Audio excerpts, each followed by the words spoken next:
special video. This time we're going to be playing the most popular solitaire game in the world. It's actually pretty crazy that we've been doing this for over 3 months now. I've uploaded over 20 solitaire videos, and we have never played Klondike on the channel so far. So, we will be playing Klondike, and we will be playing 3 of its variants. And those variants will be Thumb and Pouch, Gold Rush, and Whitehead. Klondike is fairly old, but not as old as you might expect. It first started appearing in solitaire books in the early 1900s. So, fairly old, but it's predated by many of the games I've already played on this channel, like 40 Thieves and Beleaguered Castle. In his book, The Penguin Book of Patience, David Bartlett mentions that solitaire, or patience, had been sort of going out of style at the time that he was writing the book. And that book came out in 1979. But in the 90s, the popularity of solitaire would explode after Microsoft included a digital version of Klondike with Windows PCs. And then suddenly, millions of people around the world were playing Klondike every day. But I don't want to give you the impression that Microsoft is the reason why Klondike is the most popular and well-known solitaire game. It had already held that crown well before Microsoft made their version. In my favorite solitaire book, The Complete Book of Solitaire and Patience Games, by Albert Moorhead and Jeffrey Mott Smith, they mention that for the average person, the extent of their solitaire knowledge is pretty much just Klondike. And that book came out in the 1940s, so it has long been the popular favorite. But anyways, that's enough rambling. Let's deal out the first game, and I will explain the rules. Klondike is dealt in a 7-pile tableau, and each pile has one more card than the pile to the left of it. So our first pile has 1 card. Our second pile will have 2 cards. Our third pile will have 3 cards, all the way up to our 7th pile, which will have 7 cards, resulting in a triangle-shaped tableau, which is how this game gets one of its alternate names, which is the triangle.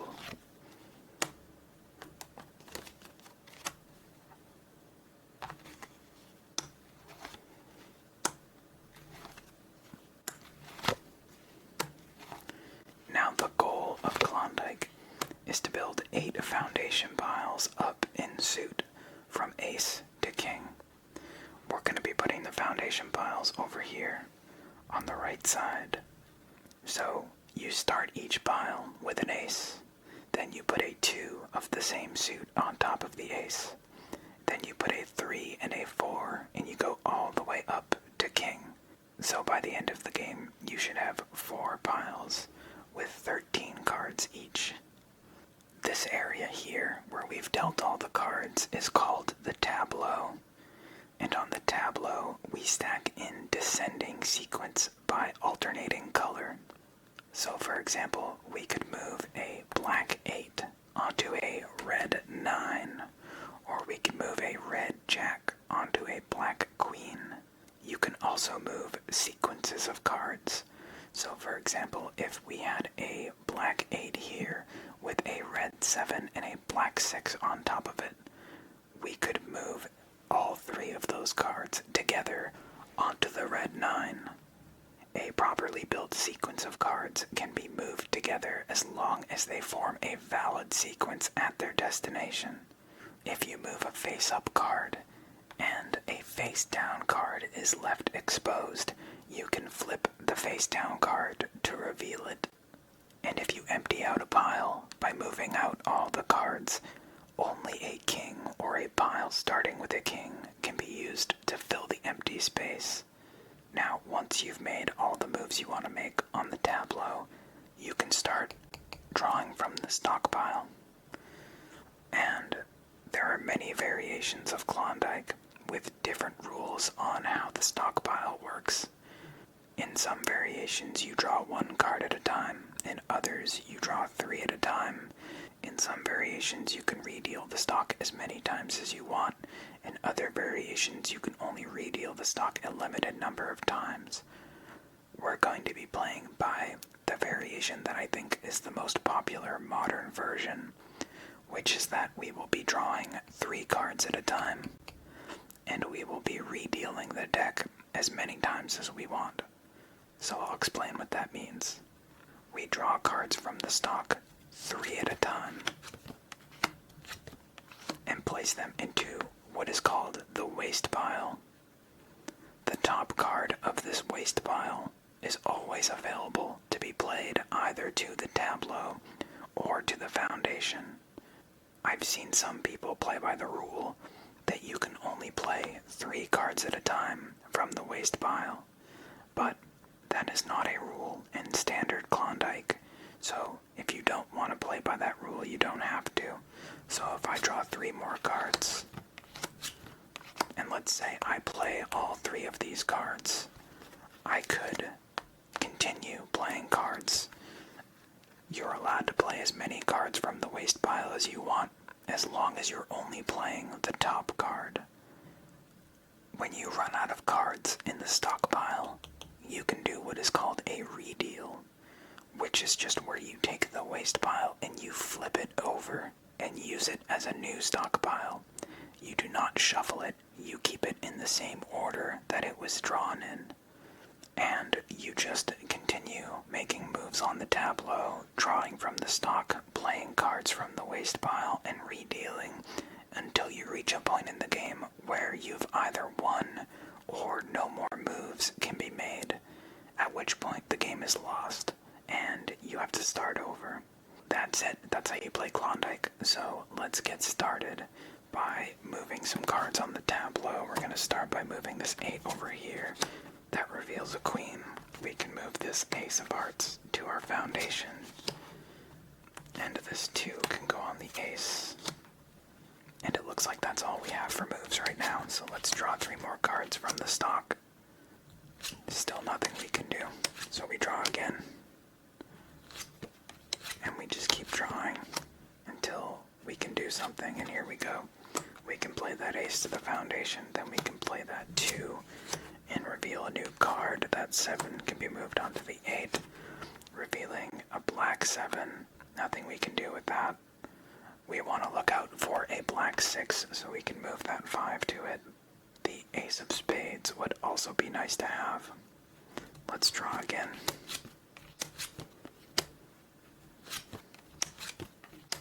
There's that ace of spades, but it's stuck underneath this 8.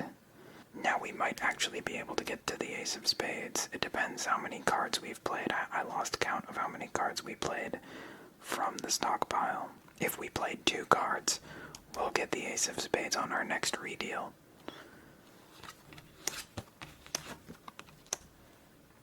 And it looks like that's it for our first deal. We could play the 4 and the 8, but I'm not sure if either of those moves would really help us. Well, the 4 would help. If we get a red 3, then we can move the black 2. But I'm not going to play this move yet. We're going to wait. So to redeal, you just flip over the waste pile and then start drawing again. Now I'm curious if we get that ace of spades. I'm not going to play this yet. I want to see if we get the ace of spades first.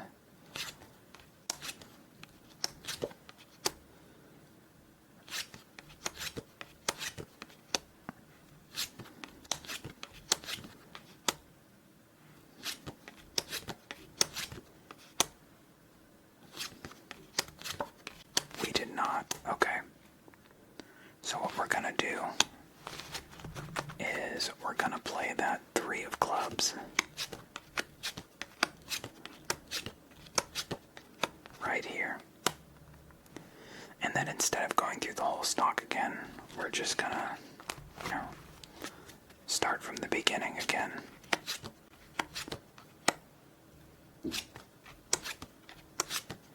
And now we should get that ace of spades. Actually, we can play this as well and get this 5 onto the 6. We can also play this if we want a space for a king. But I'm not gonna actually, we'll leave that option open, but we can also play that 3 of diamonds. We'll see if we can get a red king. I will play this jack.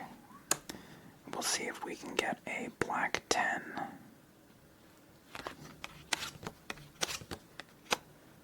We'll play this here for now. Actually, we know we're not gonna need to keep that on the tableau. The reason you would keep the 3 to the tableau instead of playing it to the foundation would be in case you get a black 2. But one of our black 2s is already on the foundation and the other one's right here. So we know we're not gonna get another one.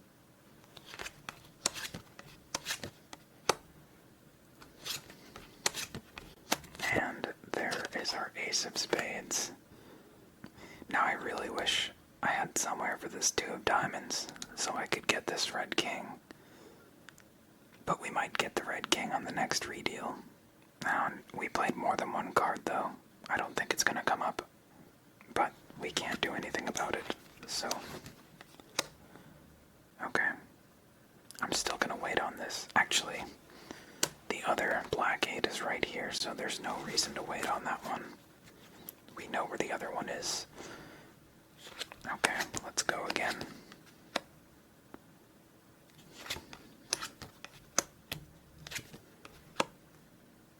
I'm gonna wait before I make these. I want to see where that red king is. I'm not gonna play any cards until I know where the red king is. It's on top. Perfect. And we'll do this one because it has more cards underneath it. That's nice. And another one. Okay. Well, we can get to that other jack. This 9 can go. We'll put it on this one. Doesn't really matter. Alright.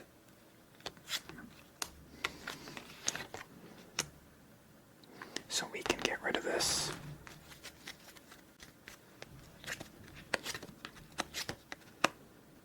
Do we play this? It doesn't do anything for us right now, so I'm gonna wait on it.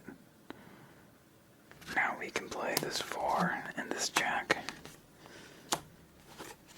And we get another red king where this queen can go. Perfect. But we are starting to run out of options, it seems. I don't know if we have a red 7 for this. To get this 6. Oh, we do. I totally forgot about that one. Okay. And we can take that. We'll get this, I think. We have a blackjack coming up. Hopefully we can get this as well.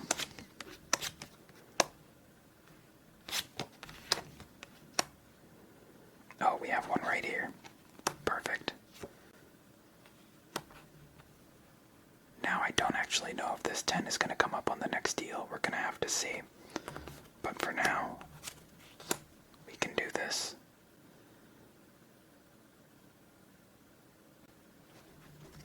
Let's see what the next deal looks like. Do we get a red 10? We're going to save that move. There it is. I want to see if we can do the second one instead. No, we can't. Okay, we'll do that one then.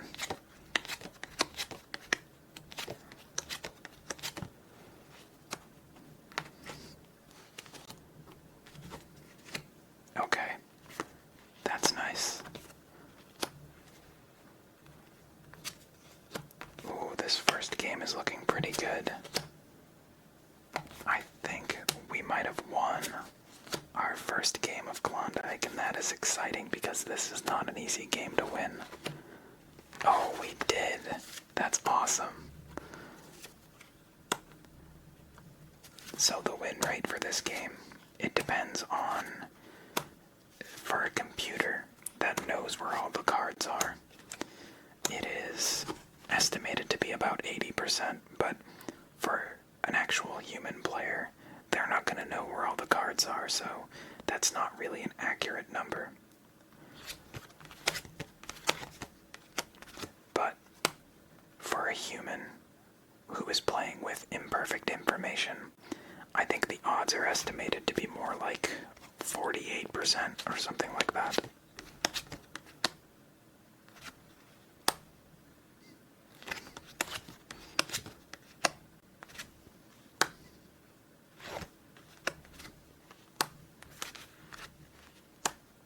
But even to me, that percentage seems awfully high. I can't get anywhere close to that. I think my win percentage in this game is like 20% or something like that. I'm not an expert at this game. I know some basic strategy, some basic stock manipulation strategy, but I'm not an expert, and I would definitely not be annoyed if people wanted to leave tips in my comments. I always encourage people to leave helpful advice if they have it.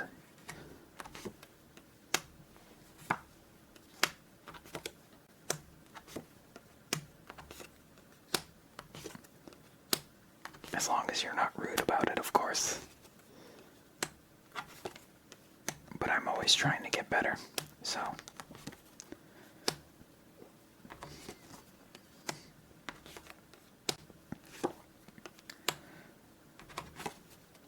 So that is game 1 of standard Klondike with 3-card draw. Very glad we won the first one. We might not win another one. There's a pretty good chance we won't, but at least we won the first one.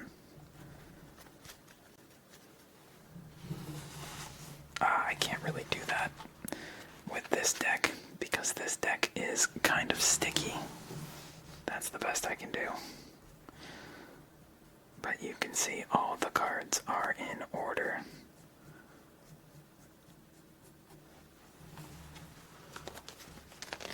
So let's shuffle up for game number 2. I'm not sure how many games we're gonna play of Klondike. We're gonna have to see.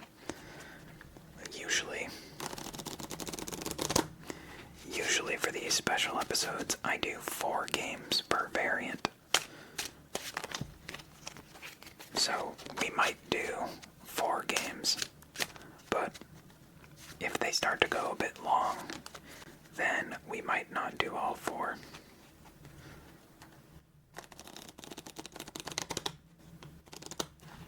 Since this is a game where you redeal numerous times, the games can take a little bit longer than your average solitaire game. I'm excited to get to the variants as well. Gold Rush in particular is quite interesting. And it's one that does not really require you to learn new rules. If you know how to play standard Klondike, then you basically know how to play Gold Rush. The only difference is in the way cards are dealt from the stock. And it's sort of a cool fusion of the way that people commonly play this game. Some people play with 3-card draw. Some people play with 1-card draw. Gold Rush is a game where you play with both. And I'll explain how it works once we get to it, but I think it'll be fun. And I think if you are a fan of Klondike, I think you'll enjoy Gold Rush, because it's the game that you know and love, but with an interesting twist to it.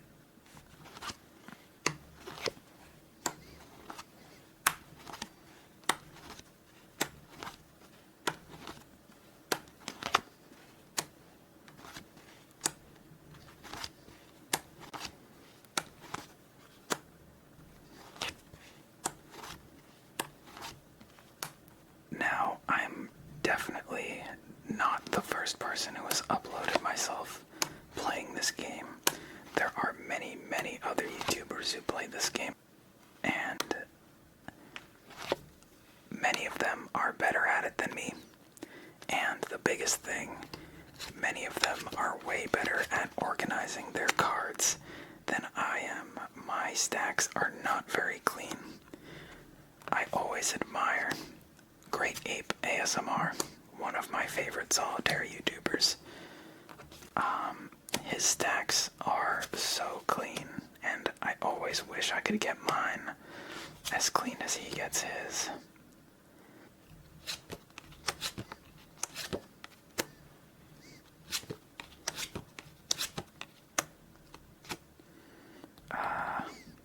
Yeah, we'll play that because that lets us get to the 6.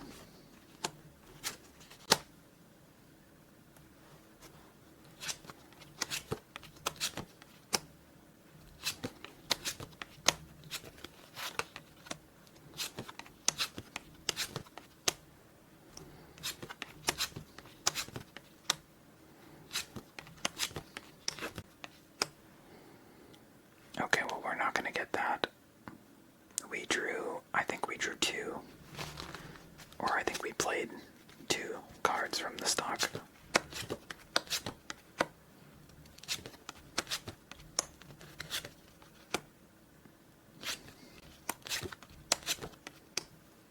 We can get an empty space there. Let's wait. I want to go through the stock. I want to see where that ace of clubs ends up.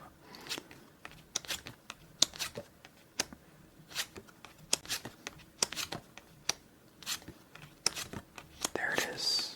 Okay. So we need to play 2 cards. I think we'll play the 3 of clubs, and we'll see what other cards I might want to play. Or the 3 of hearts, I mean. So this we will play, and we'll just do this now. Okay, not a great card to pull. If we get a black 9, I don't remember if we had one in the stock. Okay, do we have another card we could play? We do, we have this. And I don't remember. Well, now we're locked out of playing any other ones if we want to get that ace.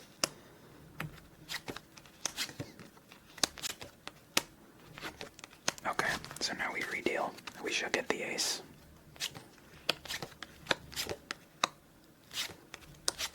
Let's see what other cards we get as well. I wasn't paying a whole lot of attention.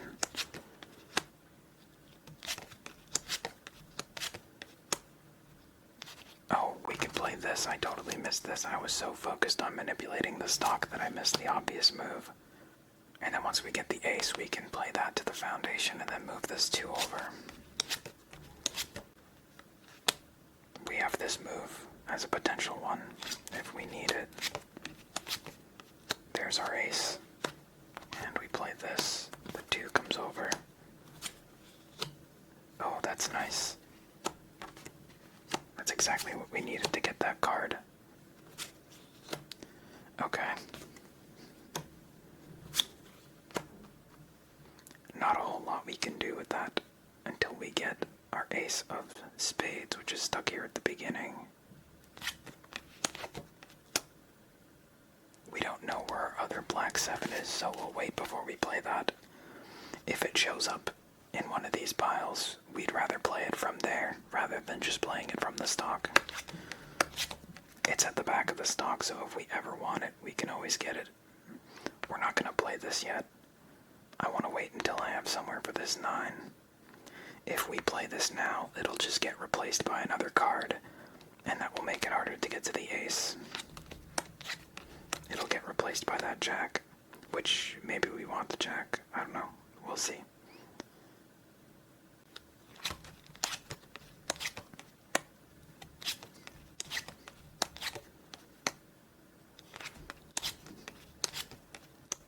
Oh, okay. Both of our black 7s are in the stock.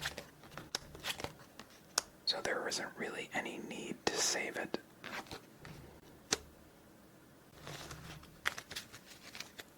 I'll save the other one because I can play it to get that 5 of spades if I want it. I just want to take a look at the stock one more time and see if I was missing anything. We can get this, but without a black 10, it doesn't do us much good.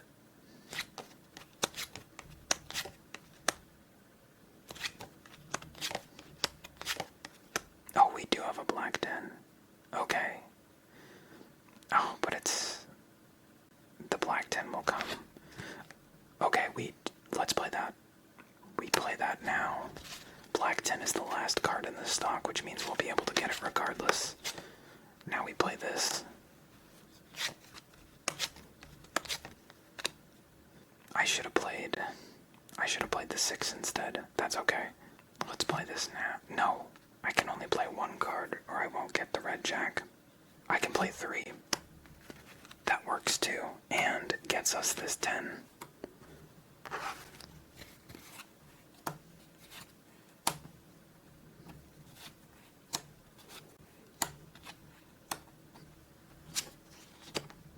Okay.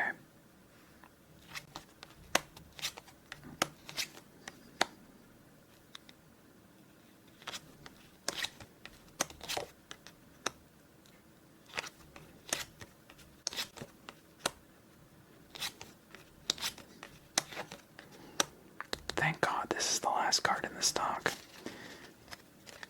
It means we're still gonna get it after we play this. Now what is going to be a little annoying is that we're gonna have another card that's gonna take this spot, and I don't know if we're gonna be able to play it anytime soon. It's gonna be that black king. I think I'm gonna play this now. Get this.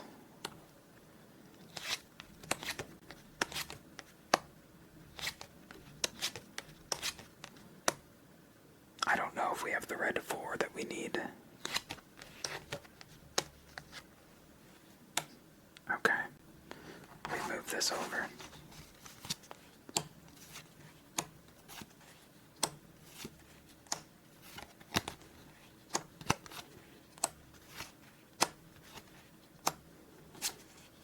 There is our 2 of diamonds.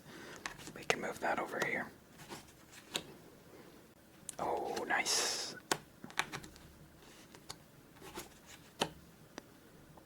Do we get to that red 10?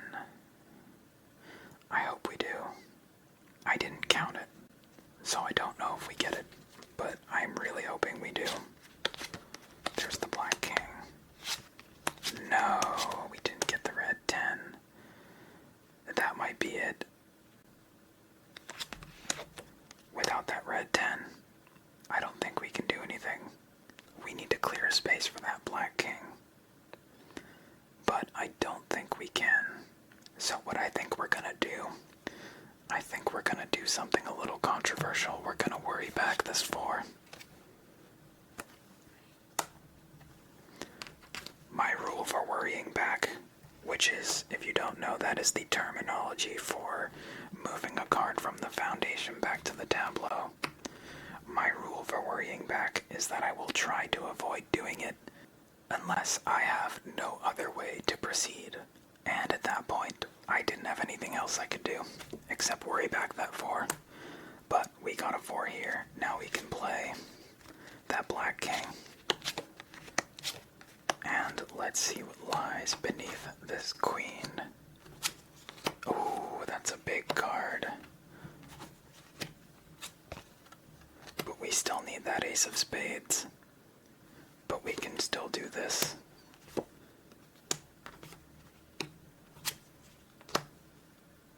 Not particularly helpful. But we get that red 10 now. On the next redeal.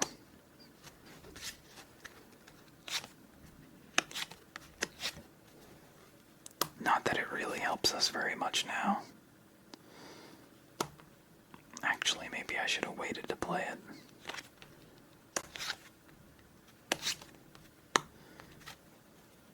I don't know how helpful that's actually going to be. Oh, it was helpful.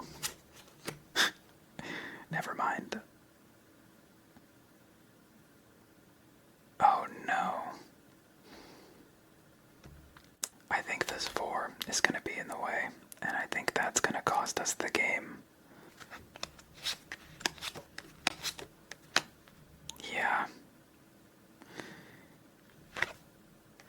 Oh, that's so unfortunate. Is there any way we can work this out? This is really shockingly. This is such a tease that it is actually kind of crazy. I'm actually thinking if I waited to play the 10, I think I would have won. I think I was too hasty on playing the 10. I think if I waited, the 10 would have been here. I could have played the 10. And I think I still could have revealed this, maybe. And then I could have played the 10 and the 9. I would have gotten the ace, and then the game would have been won. That's unfortunate. What was this last card? The queen. Well, that was a close one.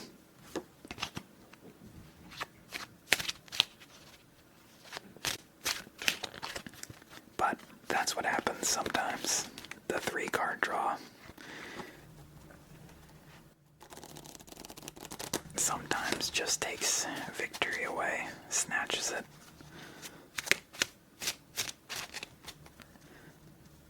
Snatching defeat from the jaws of victory, as they say.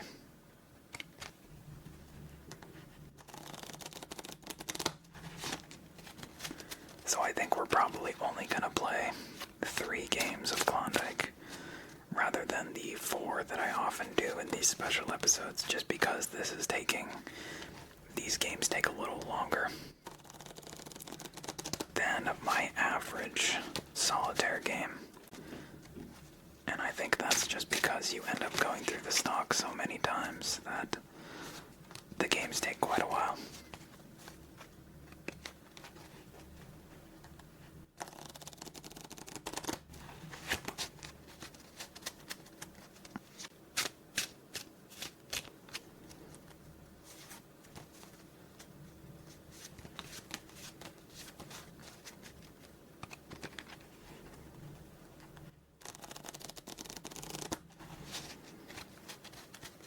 But this is actually going quite well.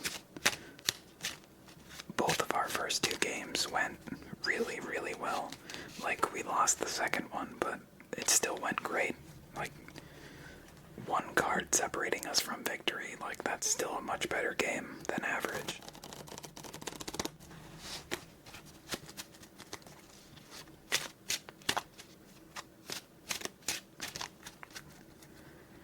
I would rather take a close loss than a bad loss, personally, because at least we got to play the game. Alright, let's deal out our last game.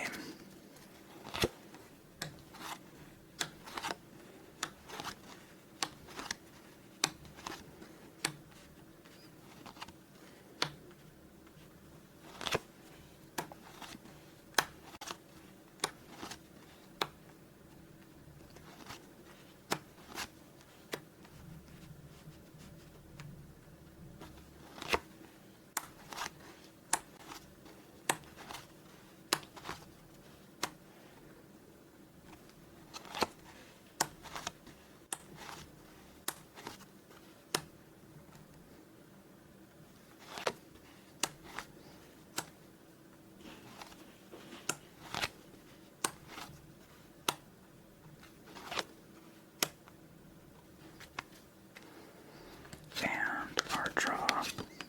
Okay. No moves on the tableau. Not a great start. So, we keep drawing. Nothing.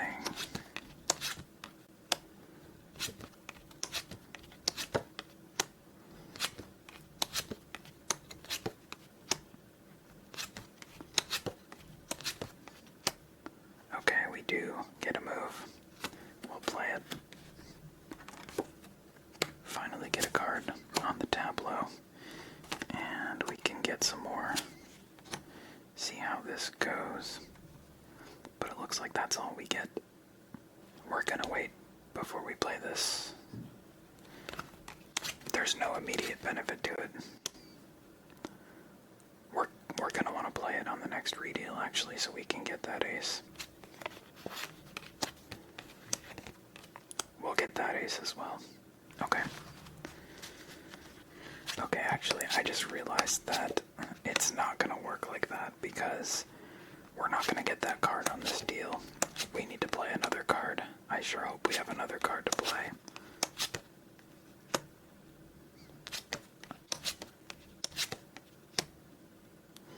I don't think we do. Uh-oh, I should have played that 5.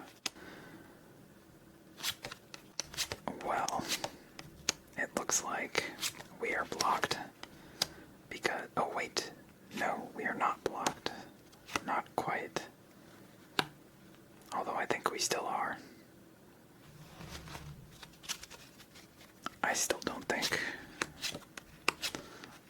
Was the 2 of diamonds in here?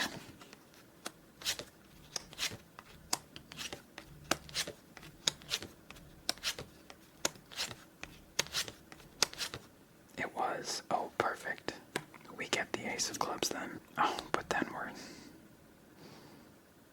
if we play this, we don't get the ace of clubs, which is more important. I don't think there's any way to really know. I think this is more important. The ace of clubs doesn't get us any new cards. This does. We'll get the ace of clubs later.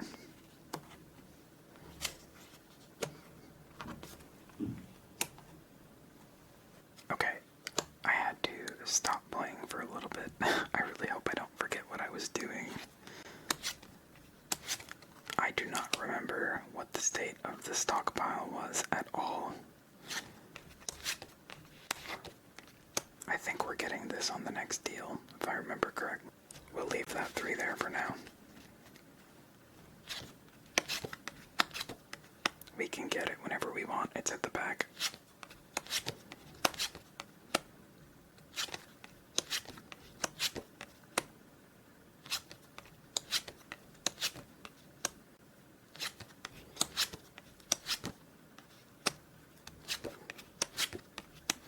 Oh no. Right, we didn't get it because we moved the 7, which ended up making it so we don't get the ace, and I think because of that we're about to be out of moves. And by about to be, I mean we are. Nowhere for that king. Nowhere for that 8. Nowhere for that 3. If we had the ace, we could take it, but we can't get the ace. We do have a place for. Oh wait, now we would need 2 plays. We would need to play 2 cards to get the ace. Well, let's play this. Let's see what that gets us. It gets us a jack. That doesn't help. It gets us a 4 of clubs. That also doesn't help. So, I think now it is over.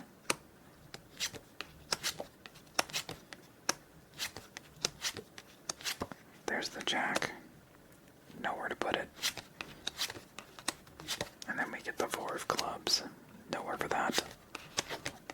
And that is it. So, our third game did not go nearly as well as our first 2. But that's fine. That's how Klondike is. A lot of the time it just doesn't go well. Let's see what was hiding behind all these piles.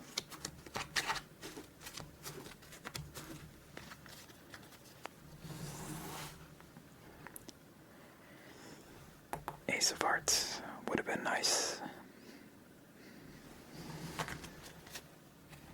Alright, so that's going to be the Klondike segment of the video. Next, we're going to move on to a variant, and it's going to be thumb and pouch. So let's move on to that, and I'll explain how it's different from regular Klondike. So, thumb and pouch can sort of be thought of as the easy mode version of Klondike. It has more lenient stacking rules,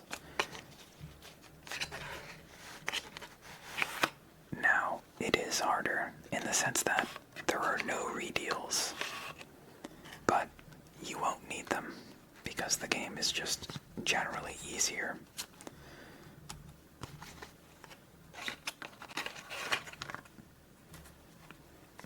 So, the differences between Klondike and Thumb and Pouch are the following. First of all, stacking is not done in alternating color.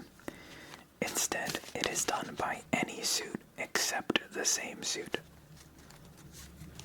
So for example, if you have a 5 of hearts, you can place a 4 of any suit on top of it except a 4 of hearts. It can be a 4 of spades, it can be a 4 of diamonds, it can be a 4 of clubs. Any work, just not a 4 of hearts. The other difference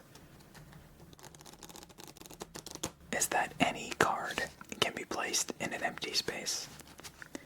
Now that actually ends up making a huge difference, as we'll see.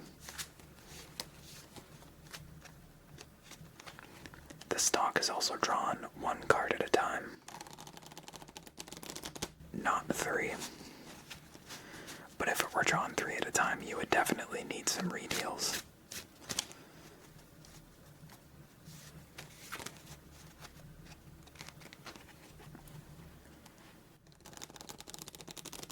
Alright, let's deal out the game. The tableau is exactly the same as Klondike. The only difference is the stacking rules and the stock mechanics.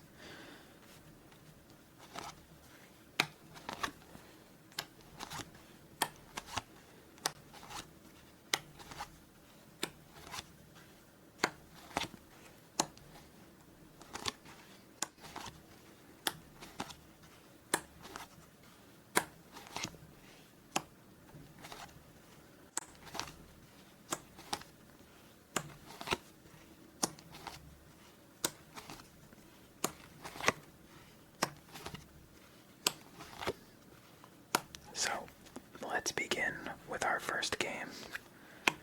And even with those lenient stacking rules, we still have no moves available on the tableau. That's funny.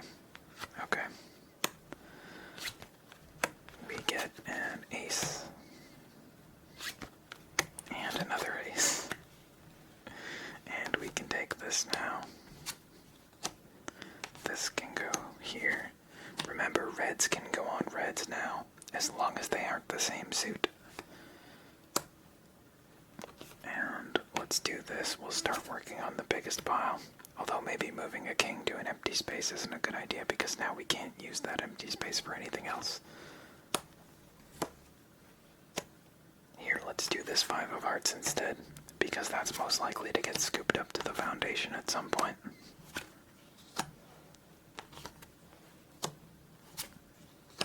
And you can see now how quickly you can do things. It's very easy to get plays in this game. There's a lot more opportunities. And we'll do the 2. And we can move this 5 to here. Now this can go here. And that, you see, the plays just, they come in a wave.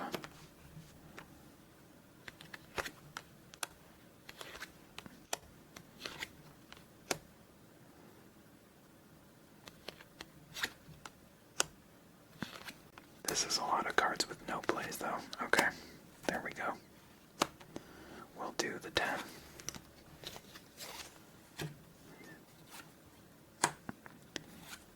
Remember, there's no redeal. So, while the game is significantly easier than Klondike, it can still be a little scary when you go many cards without making any plays.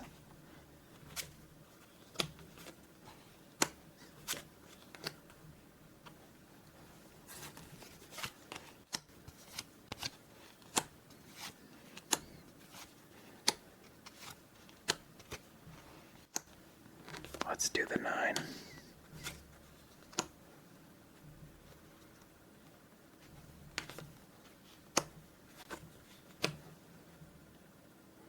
Okay. Here, let's do this. We'll move this stack here.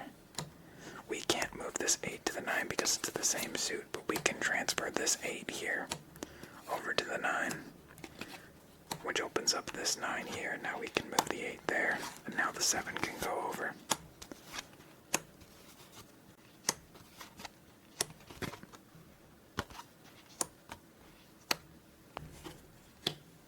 And a 10 opens up a space. We'll do this king. Okay. This can go over. Actually, I'm not going to bother because we're going to move this king anyways.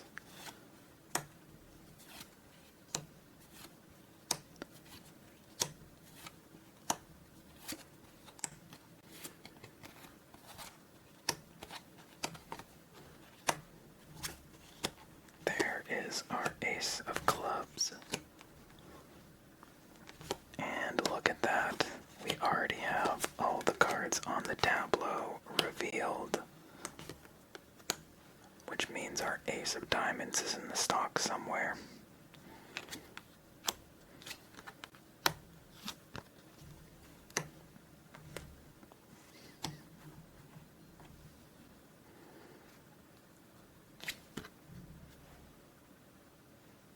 Let's do this.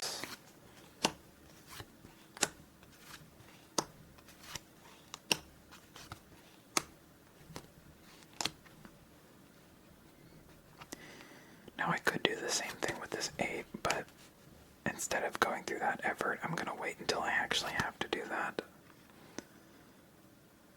We're going to leave that empty space, actually, just in case I need it.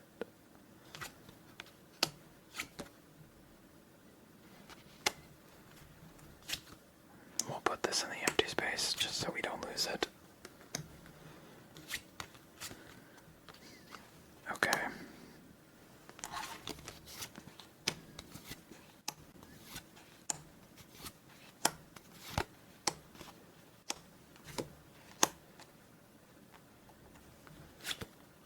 There it is. Okay. Now we can start stacking up our foundations for real. And this game should be easily won. So yeah, even though the lack of redeals might make this game seem a little bit scary, it's not scary at all. It's very easy to win. Like I said, this is pretty much easy mode Klondike.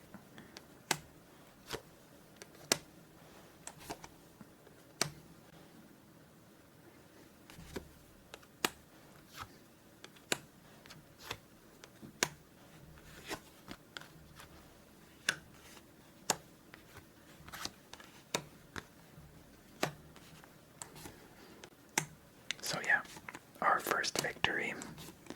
Not as satisfying as a win in Klondike, but still pretty fun.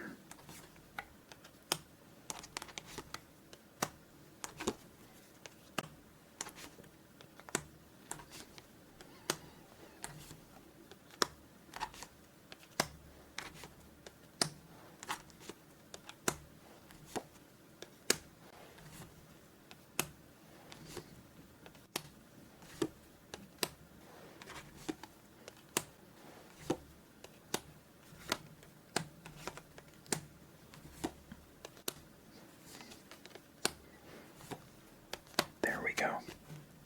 Game number 1 of Thumb and Pouch is complete.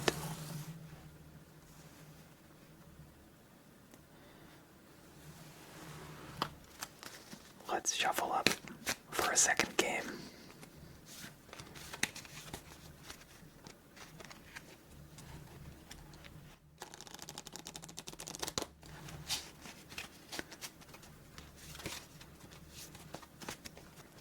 These easier games, they can seem kind of boring, but I still think they're because I think they're a fun way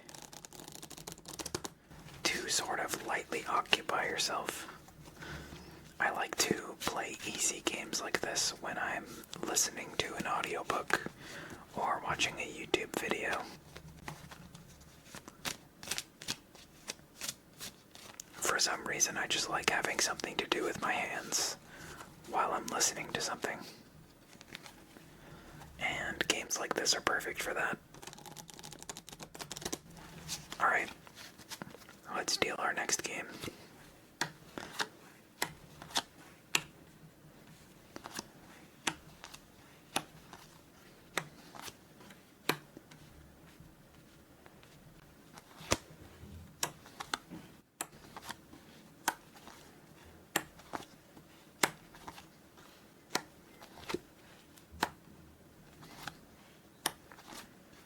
I also like to play games like this when I'm listening to ASMR. It's super relaxing.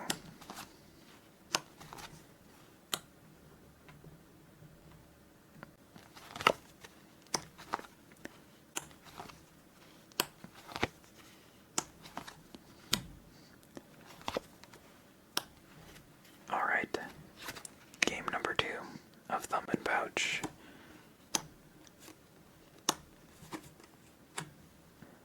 Let's leave the space open.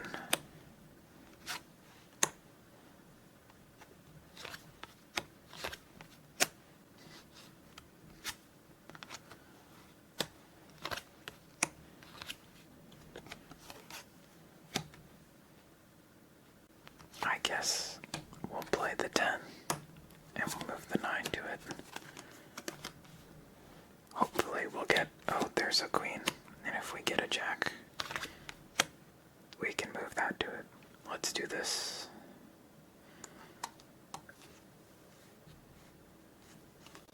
Oh, we can actually... I missed that move. Oh, it's the wrong jack. That's okay.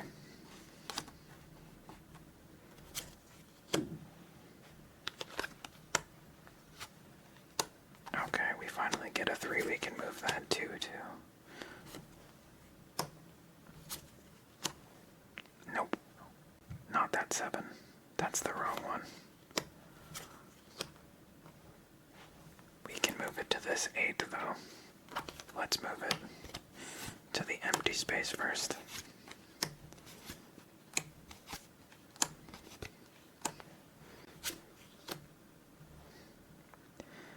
So many queens. There's a jack that we can actually use. Let's play the 6. Because if we get a 7, we can pick that right back up. As long as it's not a 7 of clubs. And it's not.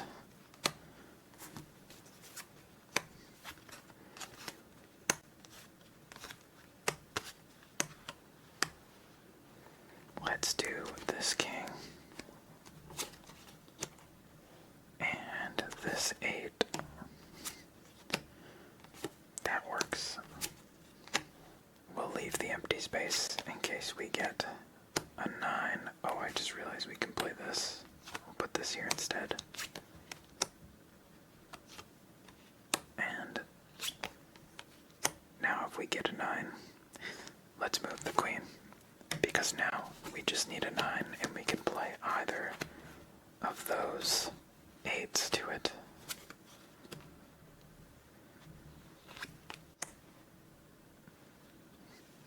We'll do this. No, that's the wrong 3. Okay.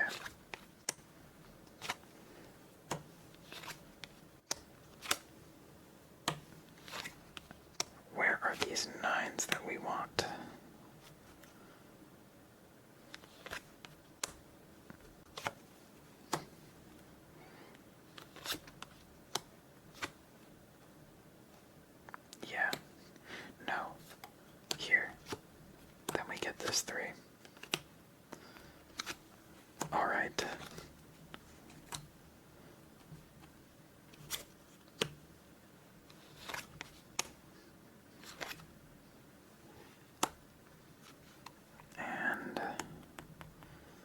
do this one.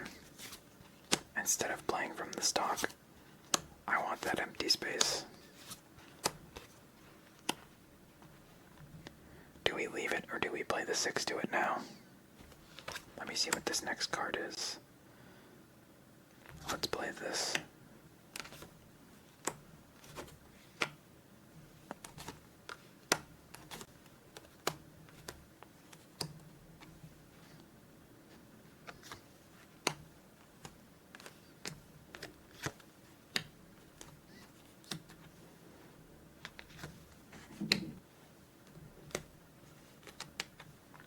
Let's actually do this.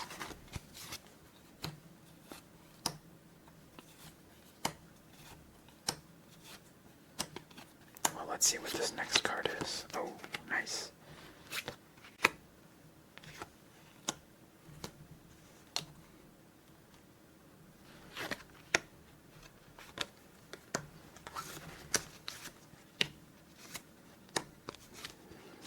I believe this is what Great Ape ASMR calls a fat stack.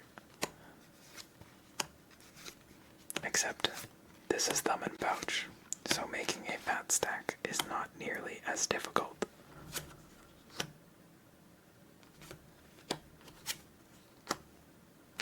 Alright, and there we go. Game number 2 of thumb and pouch is won.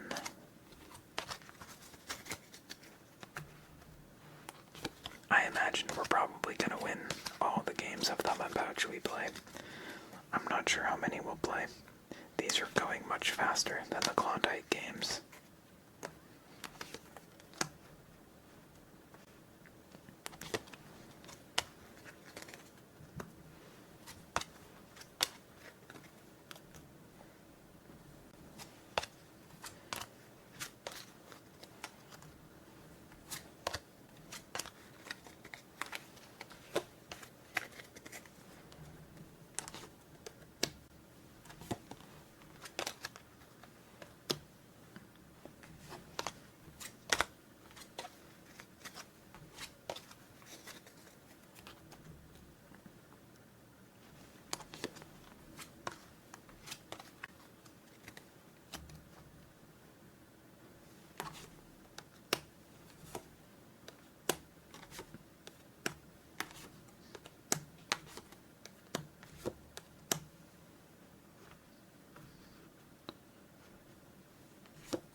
Alright.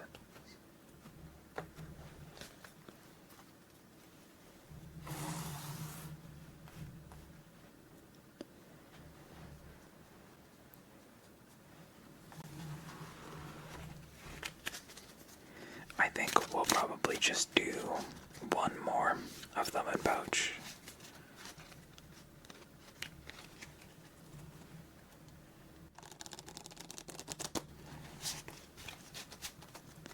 Don't want it to overstay its welcome.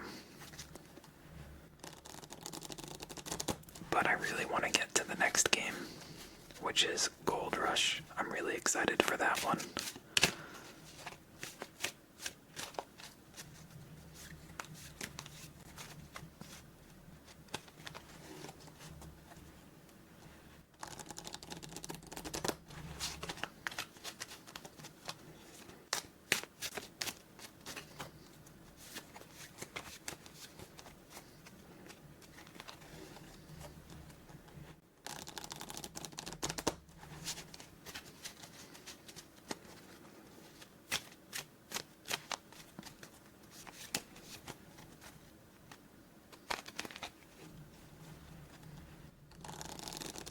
Alright, let's get into our final game of thumb and pouch.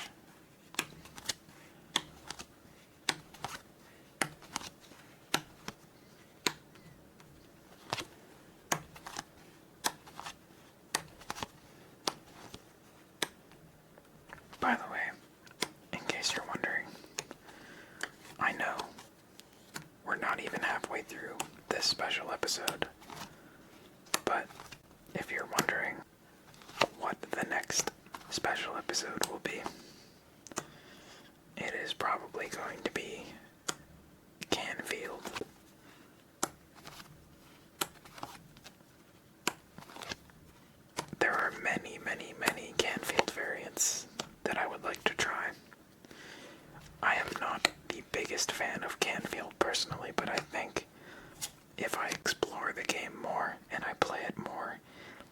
I can grow to appreciate it.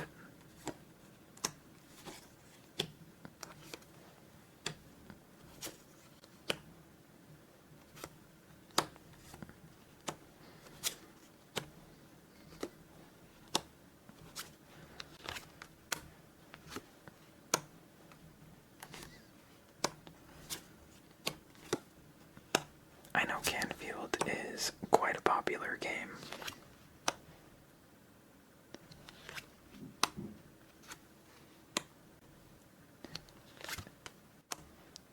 I think there's sort of like tiers of popularity when it comes to solitaire games.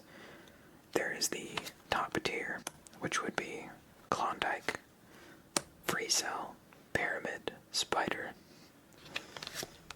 And then below that there is the second tier, which is sort of games that are popular among solitaire enthusiasts. And that would include stuff like 40 Thieves and Canfield. Beleaguered Castle, I think, would also go in that category.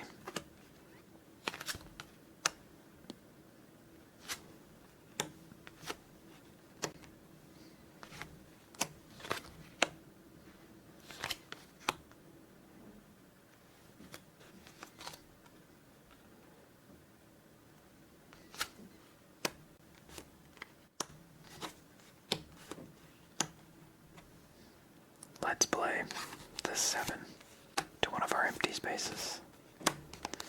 See what is lying beneath. A 2 of diamonds, that's not too bad. Actually, let's move this 10.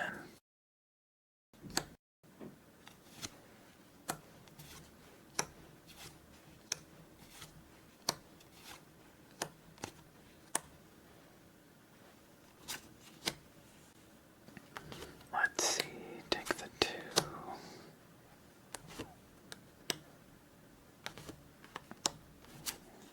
There's our ace of hearts. This can go here. I know we only have one empty space, but that pile on the right side is starting to scare me just a little bit. So let's start breaking it down right now.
Still trying to find the 2 of hearts and the 2 of clubs. There's the 2 of clubs. And the 2 of hearts should be coming.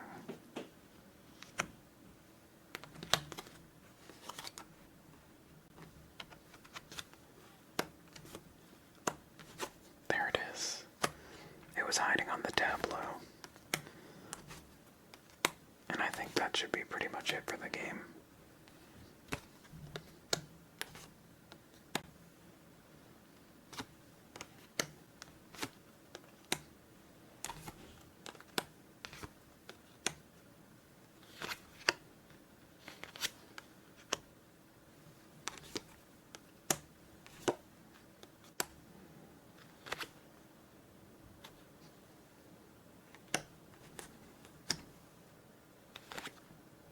I'm sorry if you hear some noise between cuts. My cats are going absolutely crazy right now.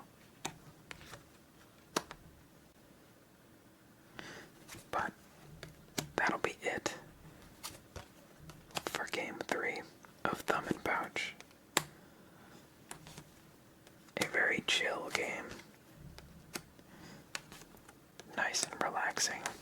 Easy to win. Whether or not that's your style is going to depend a lot. A lot of the reason that people love Klondike is because of how challenging it is. So a significantly easier version might not appeal to everyone. But like I said, I find this game great to just keep your hands occupied while focusing on something else, like a video or an audiobook.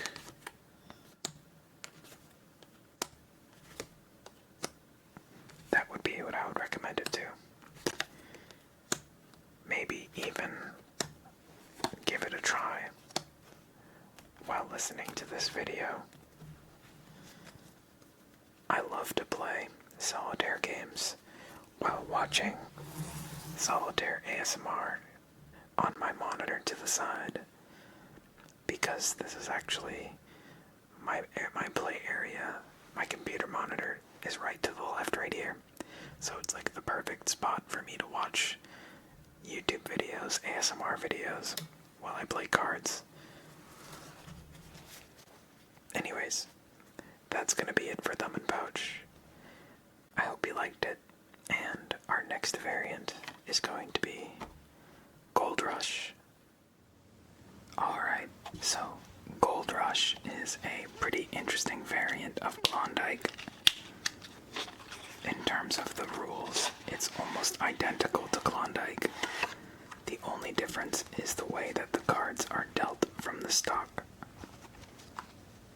So, the way Klondike is typically played is that you can redeal the stock as many times as you want, and you can choose between drawing one at a time or three at a time, depending on how you want to play. So in this game, the redeals are limited. You only get two. But the catch is that on the first deal, you draw three at a time. On the second deal, you draw two at a time. And then on the last deal, you draw one at a time. So more and more of the stock becomes available to you as the game progresses. Now it is still a tough game to win. Because of the limited redeals, it can be difficult to win. I don't win it very often. But it does add an interesting flavor to a typical game of Klondike. And I think what's best about it is that you don't have to learn any new rules to play it. It's exactly the same as Klondike, just with the new redealing rules. So, let's get started and deal our first game. By the way, we're playing this with the Bicycle Dragon deck. This is one of my favorite decks that I have. It just looks great, and it feels really nice to use too.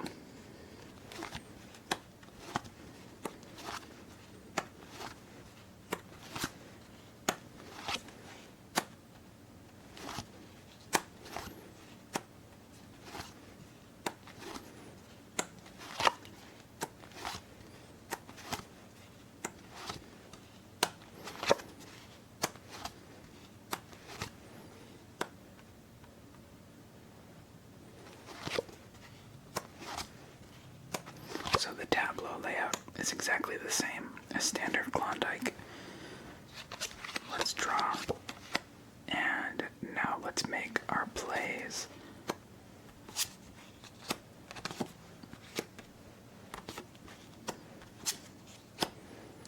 Pretty nice start here. Very nice start. Two empty spaces. We'll see if we get a king. And we didn't flip this. Okay. We're hoping for an 8, a black 8. That would be ideal. Let's see what we get.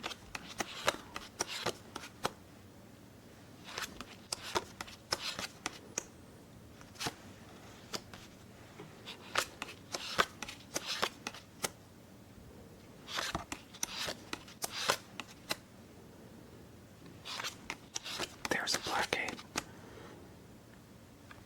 But we're not getting it on this deal. Do we play this? I'm not sure. Did we draw another 4? I don't think we did. Let's just play it. We're near the end of the stock anyways. That shouldn't have huge consequences.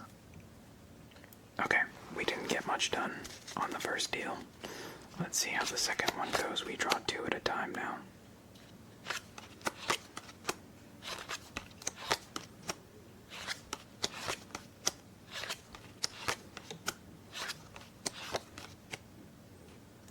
The other black 4 is already on the field, so there's no reason to not play that.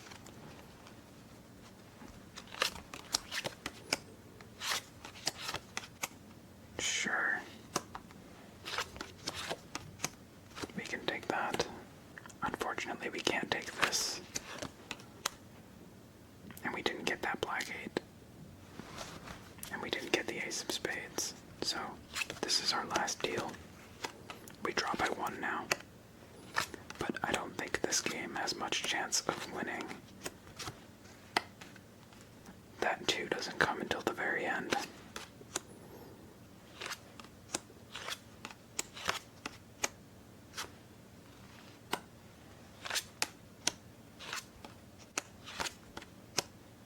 We did get a king.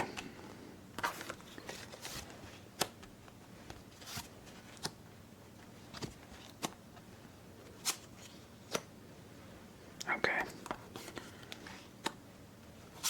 We are at least getting to make some moves.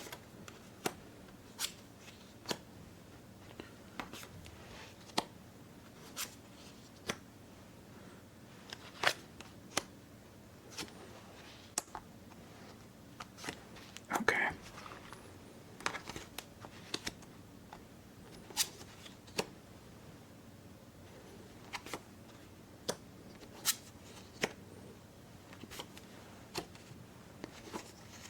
We are getting to make a lot of moves, but I'm not going to get my hopes up. I still think we don't have a chance of winning this.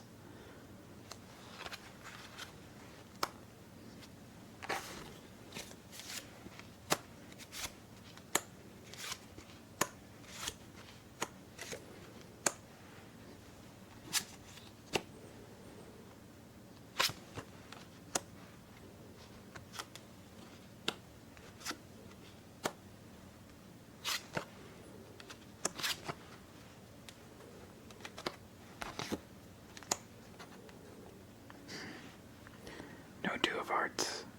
No black queen, red jack. The red jacks are back there. No way of getting to them. No red 10.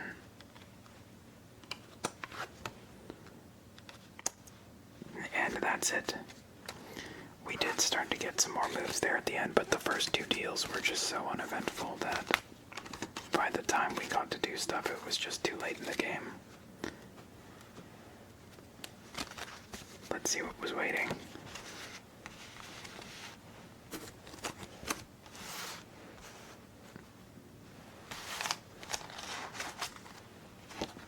Nothing too egregious, just all the cards we needed on the stock were poorly positioned. Like we had all the cards we needed, I think. It's just we couldn't get to any of them in the first 2 deals.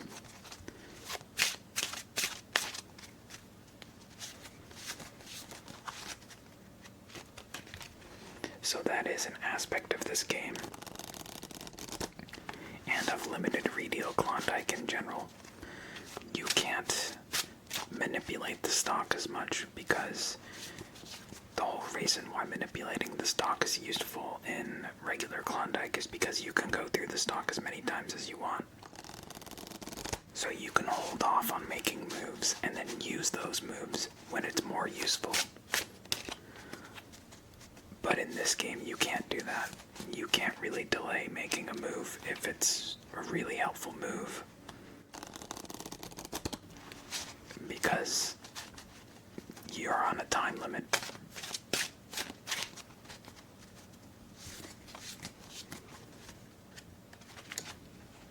You have to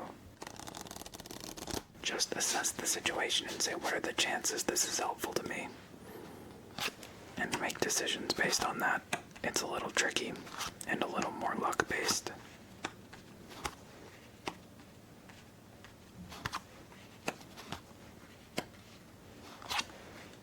But it's also kind of a different sort of skill.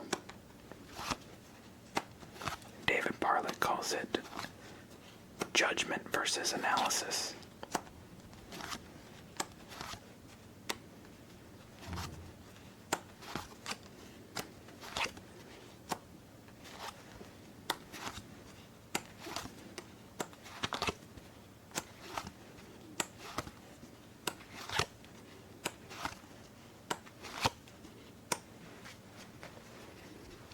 Let's see what we get this time.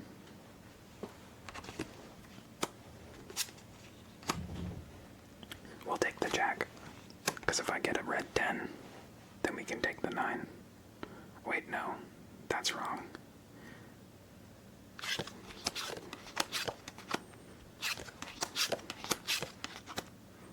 I'm gonna hold off on it. Here we go. There's a card that gets us a new card on the tableau.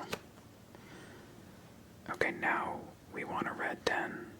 There's one here, but this is in the way. Maybe we get it on the next deal.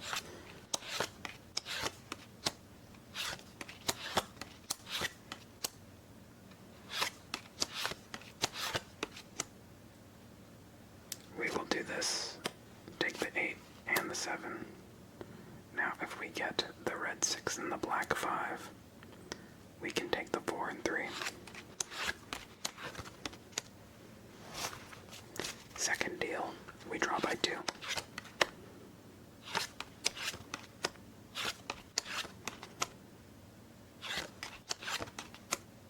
I'm afraid I'm going to take this, and then a red 5 is going to show up on the tableau. I don't remember if the other one was in the stock. I should have been paying attention to that. Let's just take it.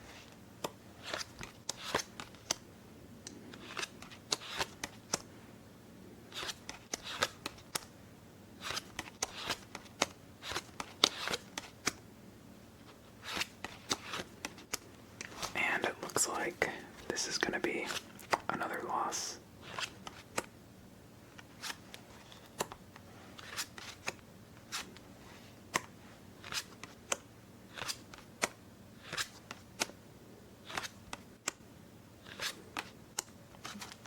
Okay.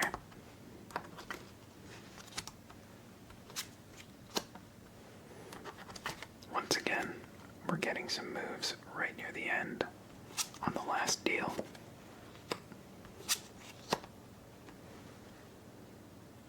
Oh, I shouldn't have played the 2. That's what I'm saying. The 2 didn't get me anything. I shouldn't have played it.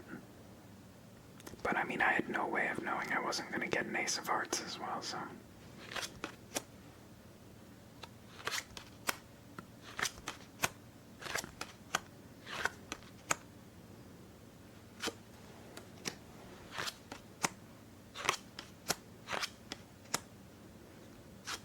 Okay. I still think we lose, but we get a few more moves.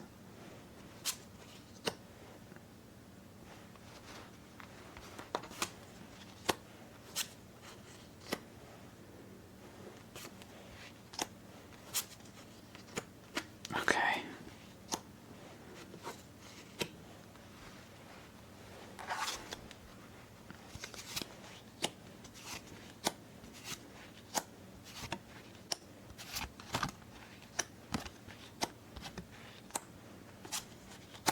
Okay. Now I think we're pretty much done. Okay, if you're wondering why it just got darker, it's because I put a little shade over my lamp to try to reduce the glare. I forgot to do that.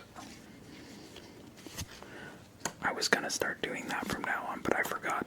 But I just remembered. So I just did it now.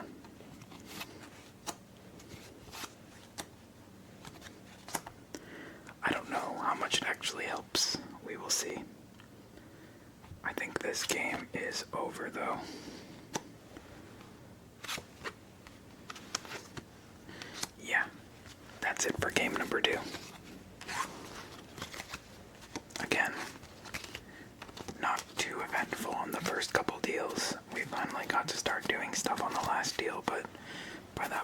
It was too late.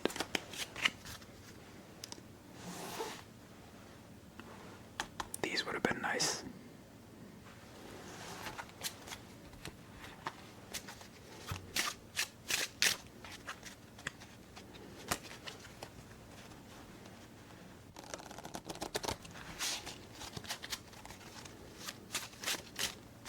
If I had one of those, my mistake would not have been as bad with the two of hearts.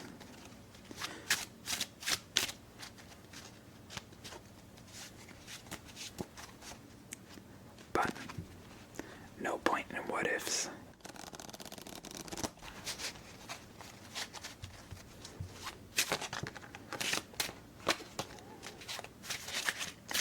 We just move on to the next game and try to do better next time.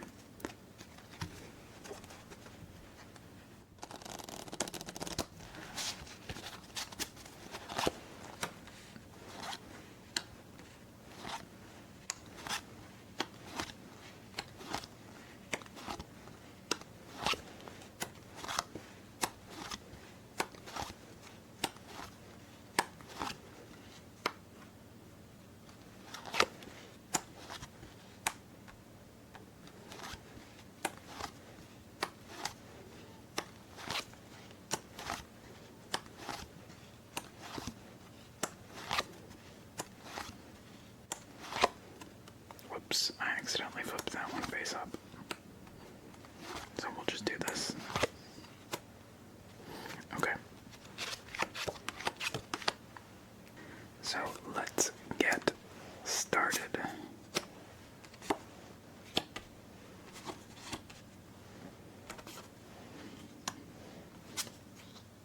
Nice. Pretty good start here. Ooh. More good stuff. Very nice start. And we'll move that 6 if we need another empty space, but for the time being we don't.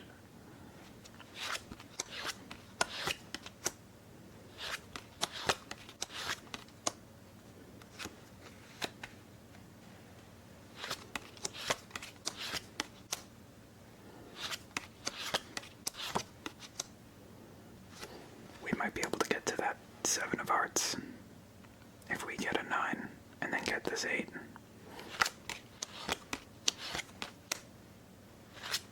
Or that 8. Okay, nice. I was hoping for that.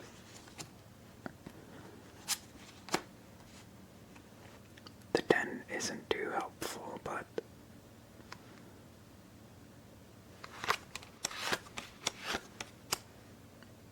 okay, first deal, not too bad. I mean, we didn't get much out of the stock, but we did get a few things. Mostly, we just had a great tableau.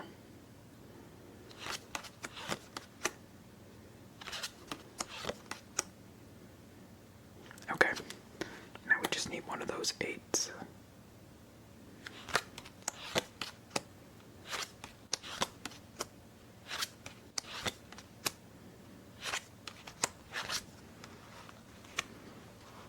I just realized we can play these safely. I should have played that 3 of clubs. We'll play it on the next deal. Hopefully it's not too late by that point. There we go. What's under here? That's good. That's very good.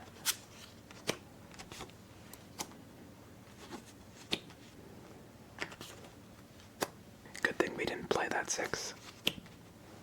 If you were looking at that move that whole time and going, why aren't they playing the 6? That's why. We would have gotten nothing by moving the 6 earlier.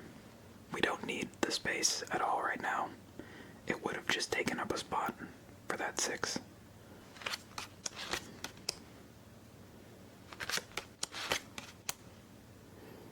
I think we do want to play this, so if we get the queen, we can take that jack. I'm gonna do this because we might end up playing the 5 to the foundation.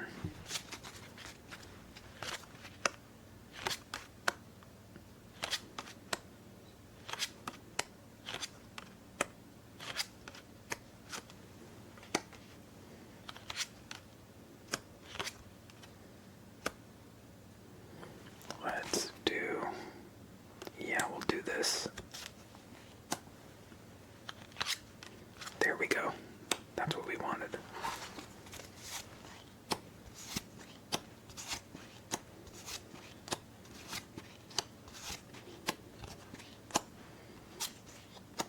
Nice. This one might have a chance. Oh no, never mind. I don't think we're going to be able to do anything with that 10.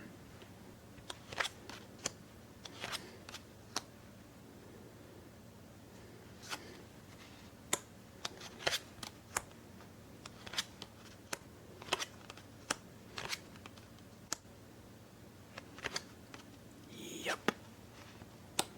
Unfortunate. Another loss. That one felt better though.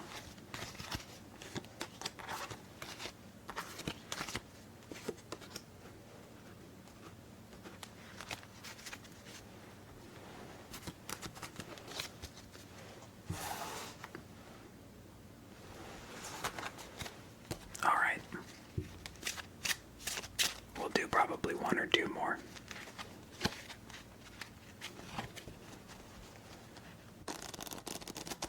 Then we'll move on to our last game.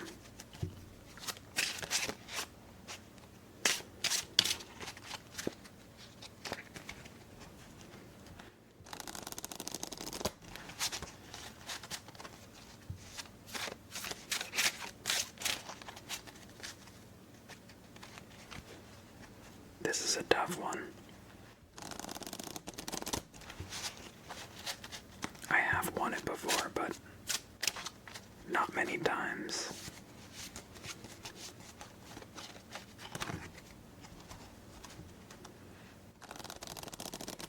Alright. We might do one more after this, depending on how this one goes. If this one ends quick and uneventfully, we'll do another.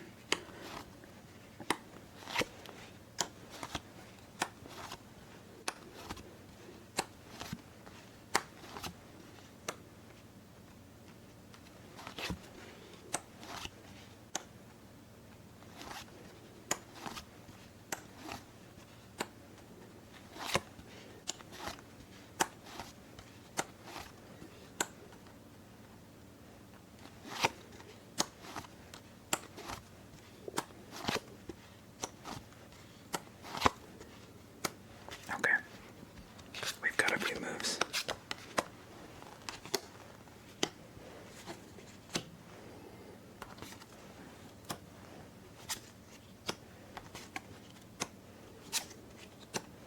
I will play this. If we get the blackjack, that'll be good. We get a card.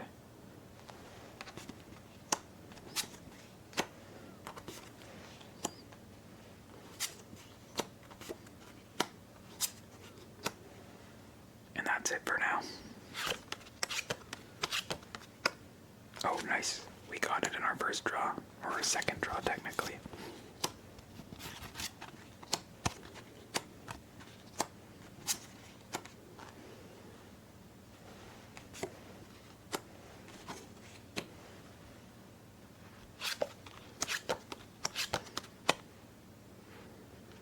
Nice.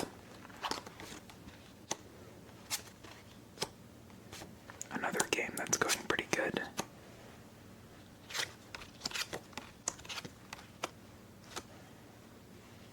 We'll do this. And I think the better choice is to take this one, rather than make the space for the king. We got a king anyways. Our other 3 is here, so let's just play this one.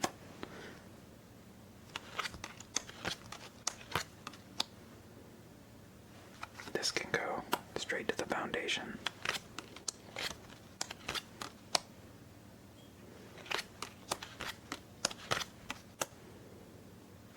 We'll play this here.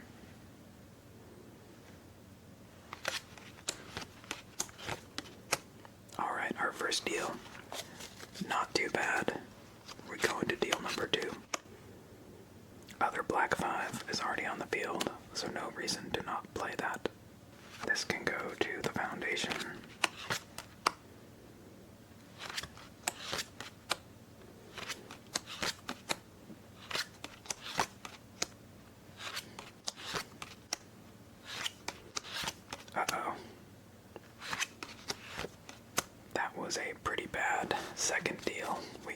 gets nothing done.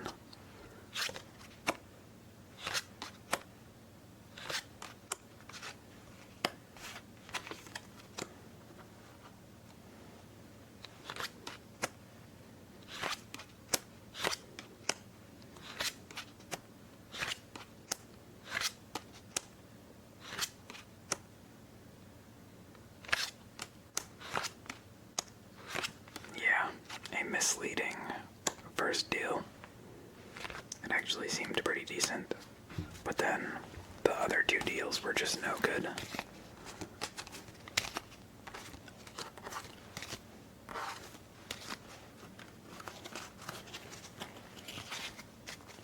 I think we'll do one more.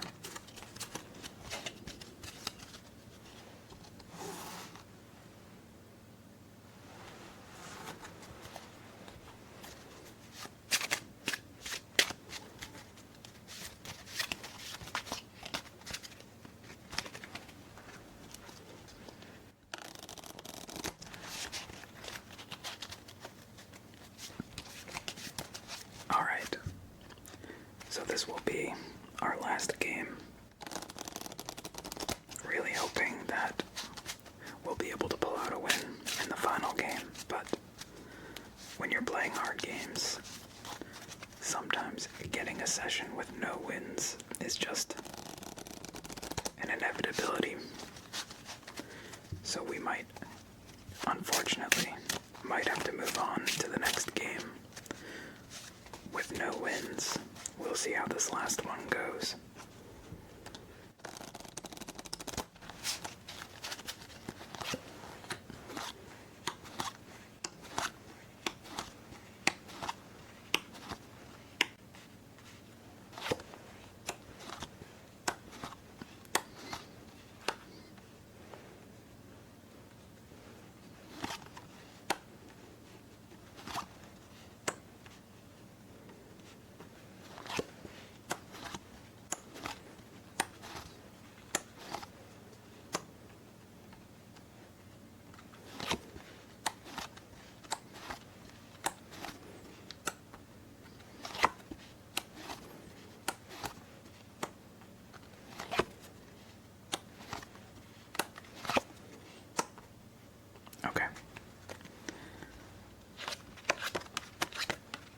As good of a start as we've been getting.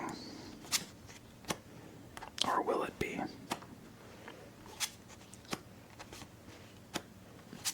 That's not the right card.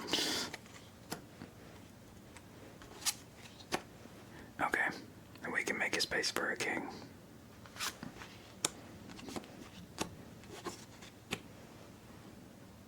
If we get a red 10, that would be nice.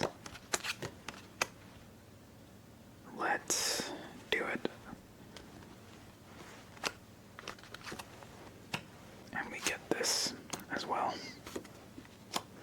So it's totally worth it.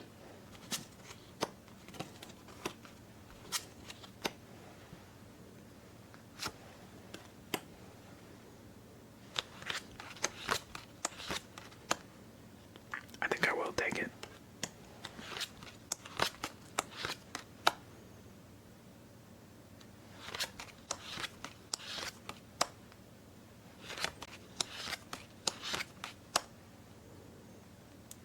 We draw another four clubs. We did. Okay.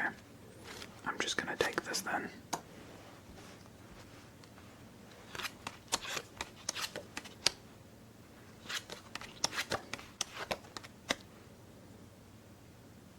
Okay. Second deal. We'll save that.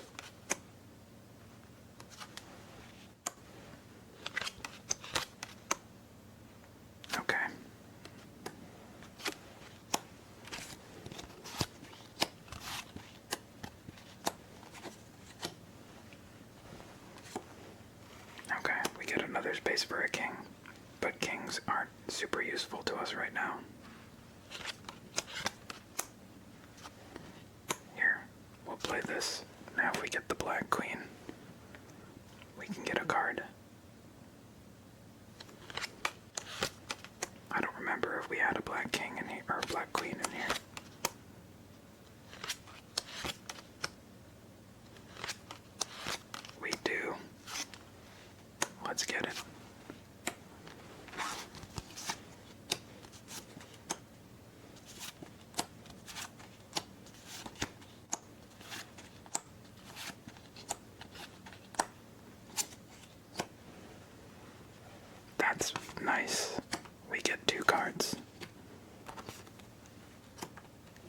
not super useful, but that too is nice.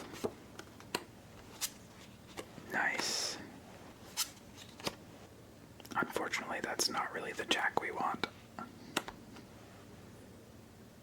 Wish we'd taken that 3.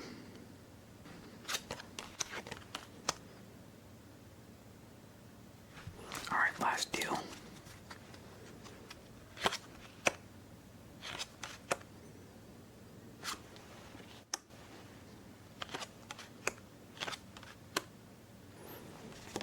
I don't think we have another black queen, unfortunately.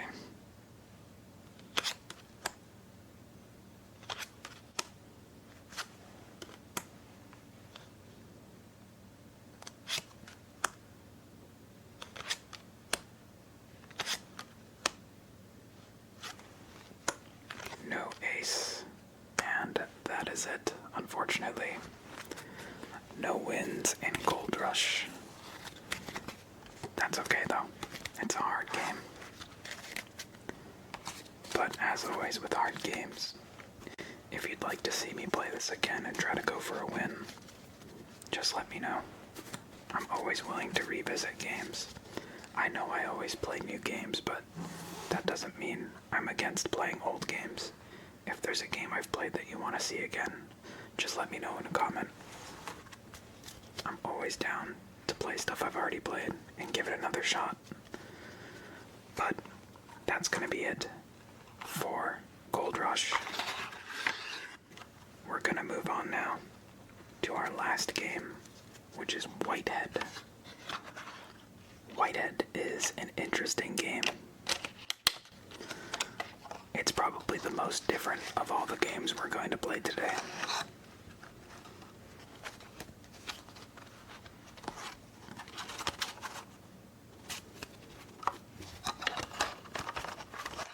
We've used this deck a few times on the channel before, but I wanted to give it another go.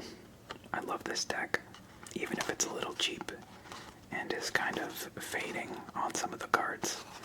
It still looks great. So, Whitehead. There are a few differences between Whitehead and Klondike. The first is that in Whitehead, all the cards are dealt face up.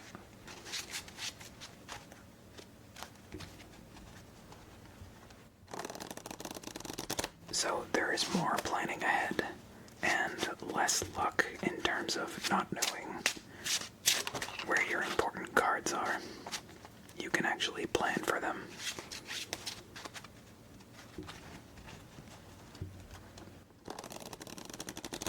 The other difference is that empty spaces can be filled by any card.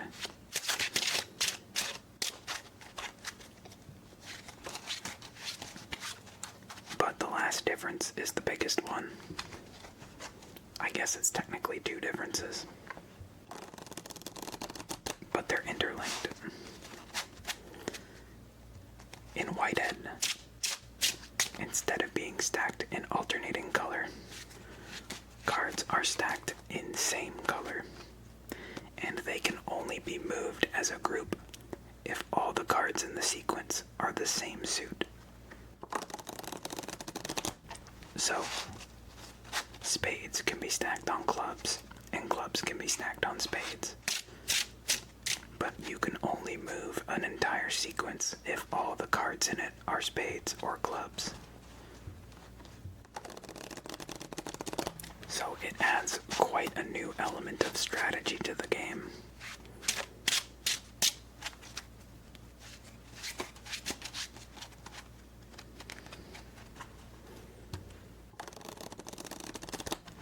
This game can be difficult to win.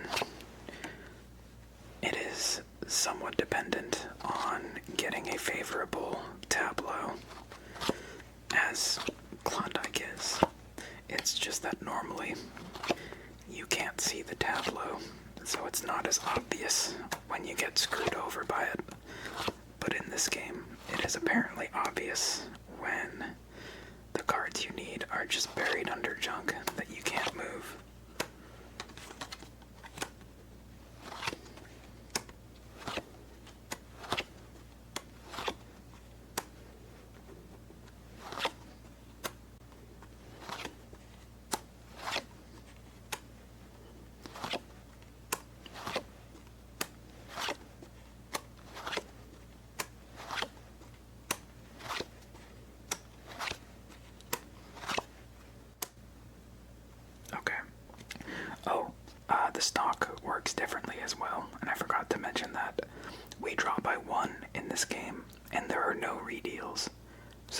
strict. So we could move this 8 to the 9, but there's no reason to do that immediately. Same with moving this queen to the king.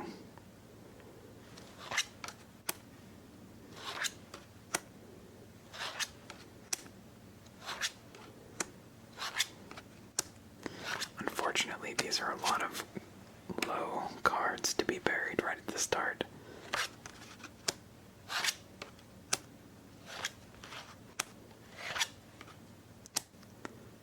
Yeah, we're not really getting much that we can use. I just realized we're never going to get this 9 off because both our 10s, our black 10s, are stuck under stuff. We have no king to move this. The ace and 2 of clubs are here, so we can't take the 3. We would need a 4. So maybe we can get a 5 and a 4 here. The 5 of spades and the 4 of clubs. That's the only way we can get the 3 and get our empty space. Getting an empty space is super important in this game.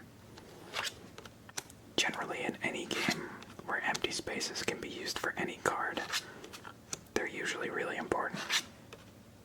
That's a very valuable tool to have. Let's do this even though I think this game is doomed.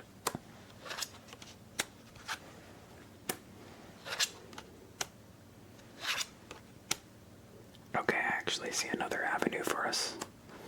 If we get the 7 of clubs, we didn't already get it, did we? We did, never mind.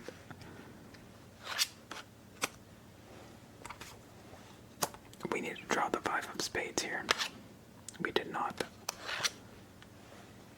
And just like that, our first game of Whitehead is very quickly over.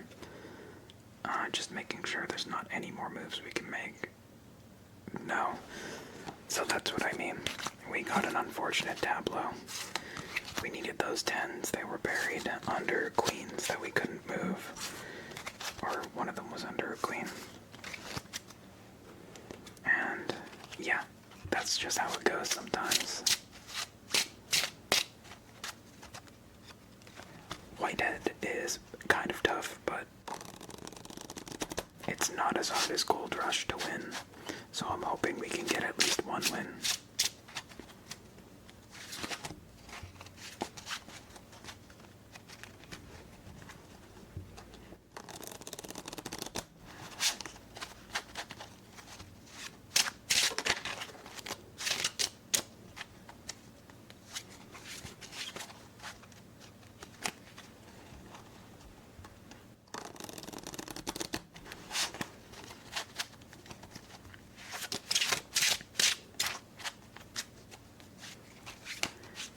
By the way, I guess I'll just tease this now.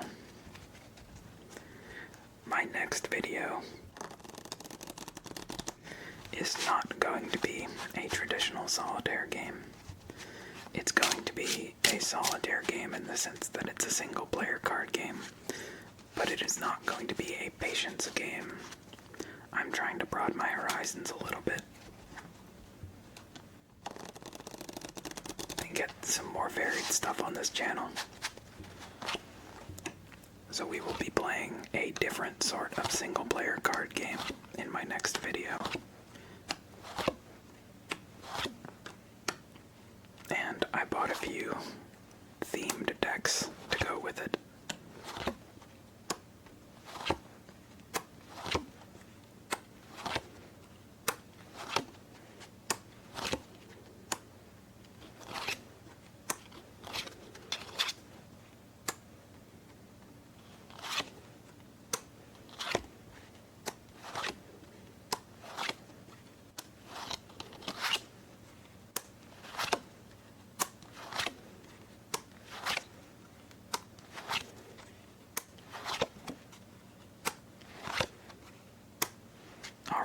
Let's see if this game goes better. Well, right away we can get an empty space, so let's do it. I might also make this move here, the 4 to the 5 and then the 2 to the 3, but we don't have anywhere for that 8 yet. If we get a 9, well, let's do this now actually. I'm gonna do this right now. And if we get a red 9, we can make a second empty space.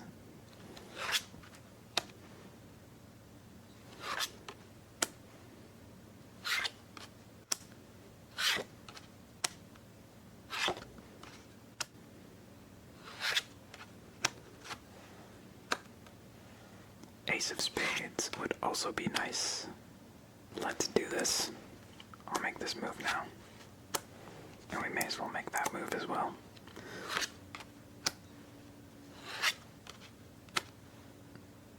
Do we play this is the question. I'm thinking no. I don't think it benefits us enough to play. I think we're gonna leave this. Okay, that's nice. Okay, let's do this now. Play this here. Take the 2. Play the 7. 6 to here. 9 to here. 8 pile to here. Now we could play this to the foundation. And we will actually, it's safe to do so. Because our other black foundation is up to 2, so we're safe to go up to 4. We can take that as well. Let's do this. Get ourselves a second empty space.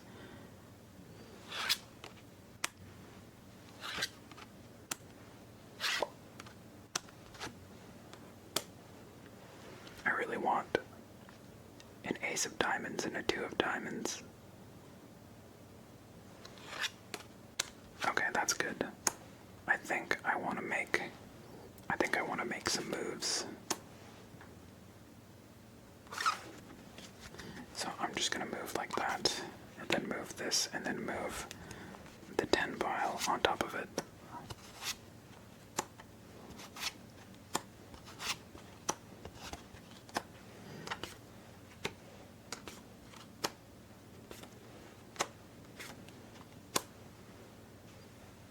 We'll move this to the empty space, move the 3 here, play this to the foundation, then the 4 and 3 come back here. Now, let's move this jack to here. And, theoretically we would move the 10 to here, and then move the jack over, and then move the 10 back. I'm just doing it quickly to save time.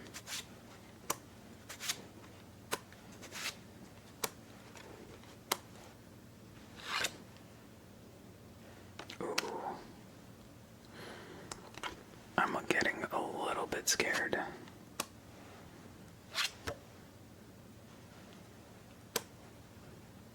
I know our 3 is way in the back somewhere. There it is. The 3 of clubs, I mean. Let's do this. Move this 8 to here. Then play this 8 to here. Swap those. We'll move that to the foundation. It's scary making the foundations uneven like that, but I think we want to get back in the stock as far as we can. I'm going to move this off to its own pile, and we might actually end up moving all these to the foundation to clear that space back up.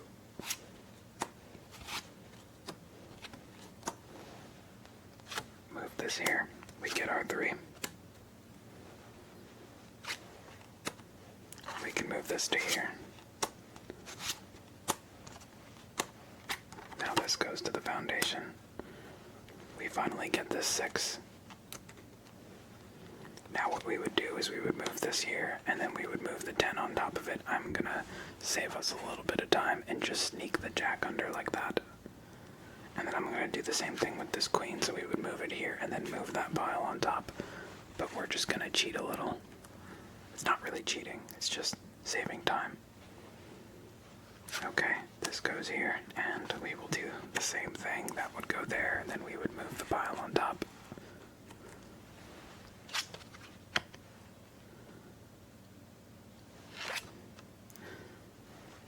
That ace should be coming. And I think we've pretty much won this. We're just waiting for a couple crucial cards, but our tableau is very organized.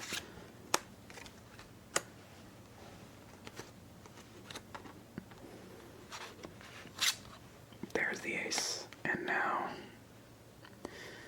we can go all the way on both our red foundations.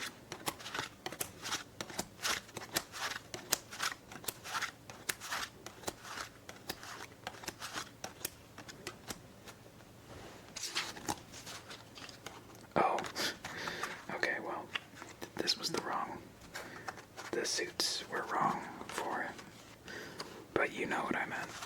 Let's just, we would have gone up to 10, and then we would have had this remaining. And same with these hearts, we would have gone to 10. We would have just had the Jack Queen remaining. And then we would do this. I forgot I had the suits mixed up on the face cards. Then this would go here. And I think it's pretty much the exact same situation here with the, yeah, we win, for sure. Okay. Nice. Our second game of Whitehead, we managed to win.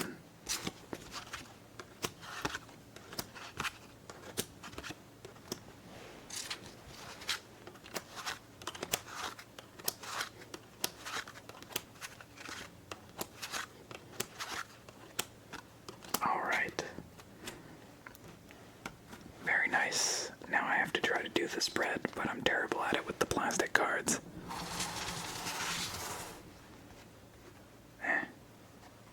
Could have been worse.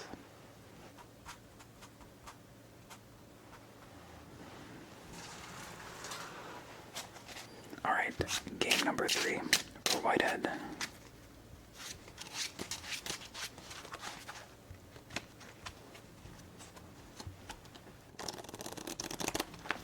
This game ends up going a little bit longer than Klondike, even though there's no redeals, just because there's a lot more like planning.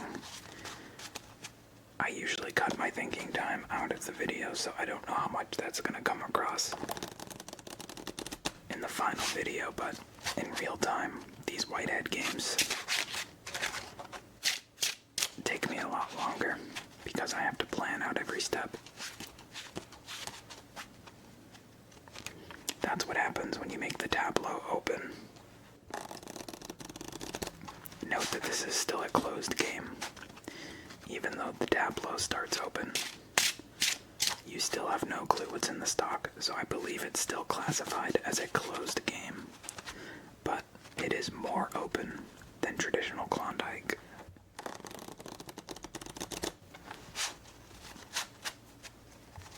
There actually is a version of Klondike that is just regular Klondike, but with the cards face up.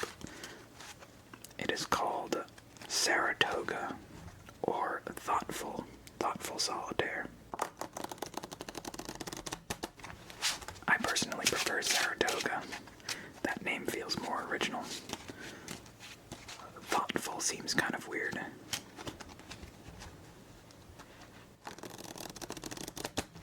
Anyways, game number 3 for Whitehead.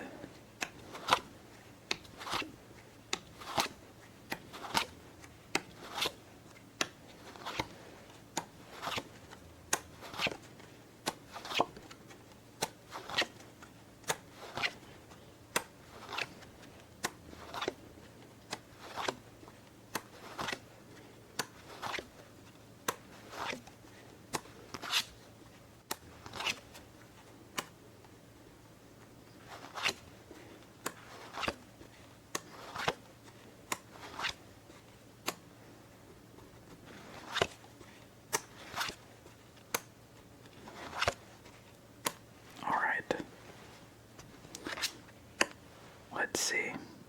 A lot of low cards on top of the tableau. That's pretty interesting. We can't get an empty space though, not yet. We can't even get to this ace yet. We need a 5. 5 of clubs is already on the tableau, so we're waiting for the 5 of spades. I am gonna play this though. Actually, that might have been bad. Oh no, I think that was a bad move. Well, I'm not taking it back, I'm committing.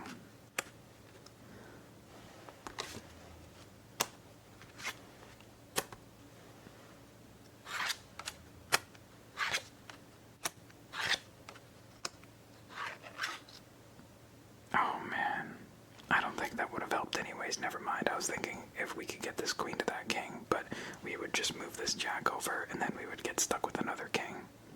We wouldn't make any significant progress from it.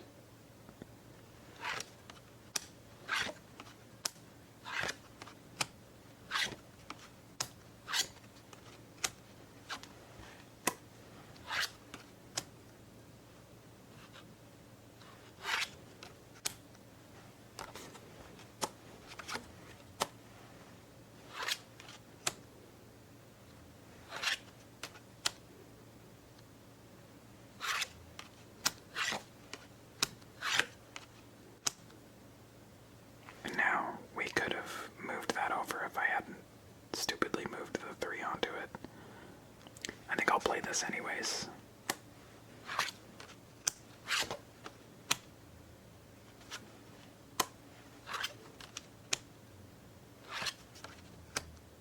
Okay, well, I mean, we can do this now, but it's too late to do anything. I mean, we still can't get that 4 anywhere now.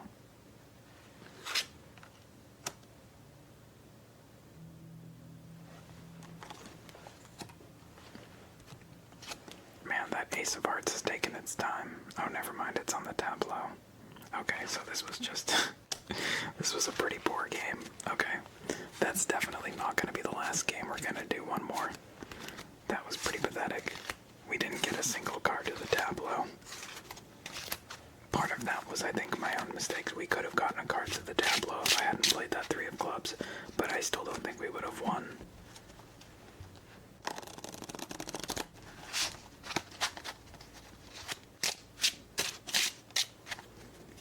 When you play a game like this with the tableau face up, it sort of makes you realize how blissfully ignorant you are when you're playing regular Klondike.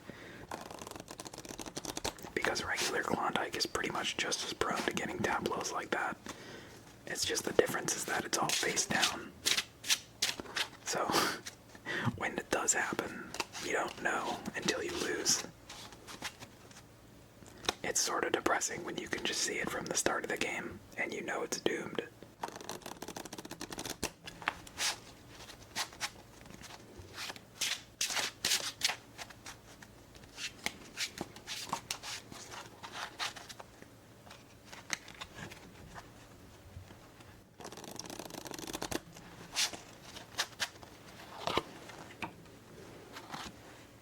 Whoops, we're dealing face up.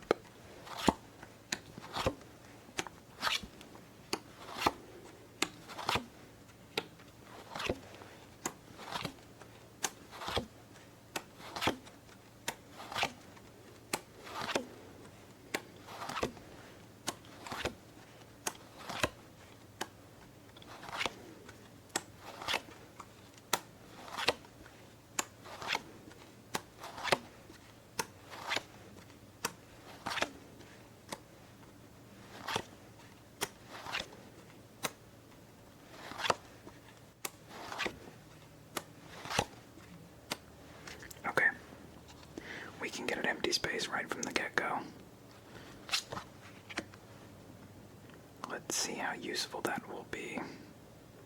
Let's just do this now, so I don't forget. And I was also thinking about doing this.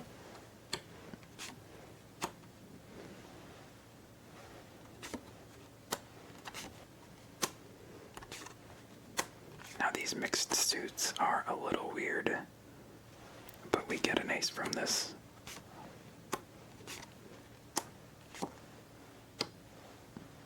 This might end up being a problem right here. I'm hoping that the ace of clubs does not take too long to show up. Oh, I almost forgot to play this. 9 of clubs would be really helpful. I think I'm not going to play this. It's just going to create a problem with trying to move cards off that last problem, or off that last column, I think. So I think I'm going to leave it for now. There we go. I don't know if this actually helps much, though. We still can't move that pile yet. I want to move the 6 onto the 7 of clubs, but we need another space if we want to do that.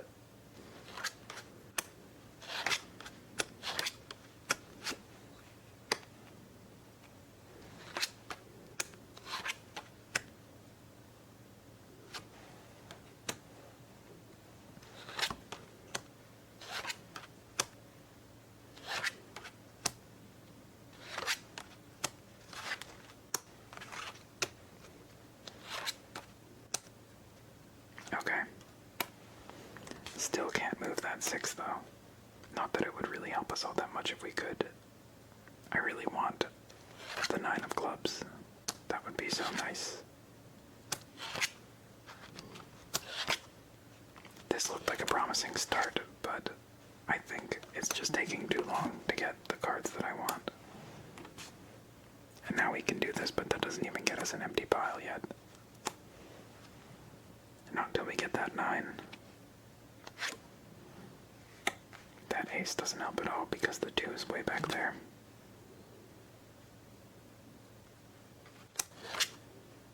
Okay, finally.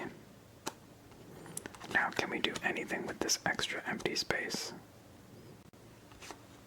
We need to dig down here. Or here, which would be the better option. Oh, it's almost... This is almost good, but that darn 7 of diamonds. What I'm thinking is that we could move this 4 and 5 to a pile. The queen would go to a pile, the 6 could go here, the 7 could go here, but we don't have any way to get past this 7 of diamonds. And we can't do this pile either because we move this, and then we move the jack, but then we don't have space to put the queen because that fills both our empty spaces. We only have 2. Okay, wait. Wait. No, I don't think that helps.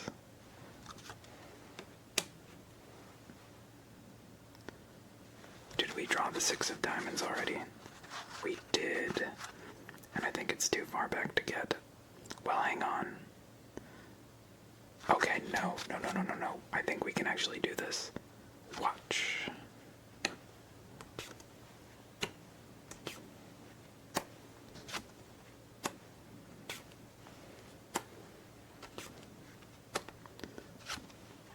Just like that. That was tricky. Okay. We might have won. Let's see if we can close this out.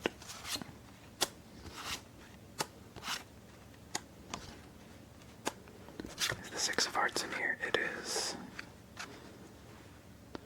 What about the 3? The 3 of hearts is also in here. Okay. What about the 10 of diamonds? Oh, the 10 of diamonds is in that pile. Uh-oh. As promising as this looked, it might not be enough. Maybe there's another way to puzzle this out. Oh, we can make an empty space here. And I think that's enough.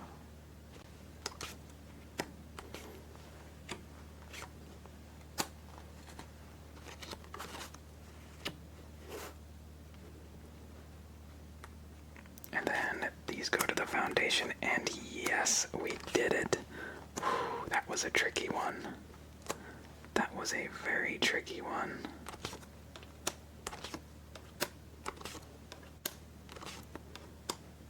That was satisfying to win, though. I'm glad I was able to puzzle that one out.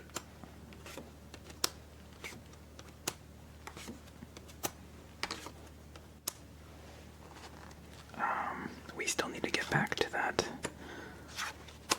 3 of hearts, but I think it's trivial at this point.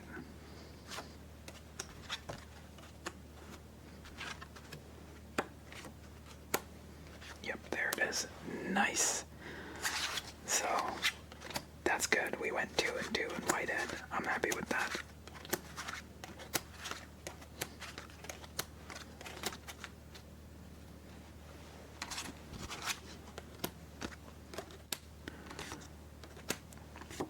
And I'm really happy with that last win because it looked pretty bad.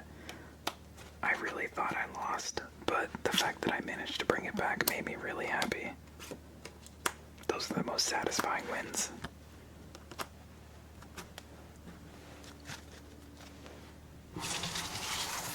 Yeah, really terrible spread, but it's fine. I'm happy enough with the wins that I don't care if the spread is bad. Okay, so that was our Klondike special. I hope you enjoyed it. I thought it was really fun. I had a lot of fun exploring these variants. Whitehead especially has become one of my new favorites ever since I started practicing it for this video. I've really enjoyed it. Yeah, if you have any other Klondike variants you'd like to see me play, or if you'd like to see me replay one of the ones from this video, let me know and I'll absolutely do it. I love taking requests for games. A lot of the videos I've done recently have been requests, like Montana and Cruel, and I'm definitely down to do more. So just let me know if there's a game you'd like to see. And besides that, that's it for this video. So thank you so much for watching. I hope you enjoyed this video, and sleep well. Bye.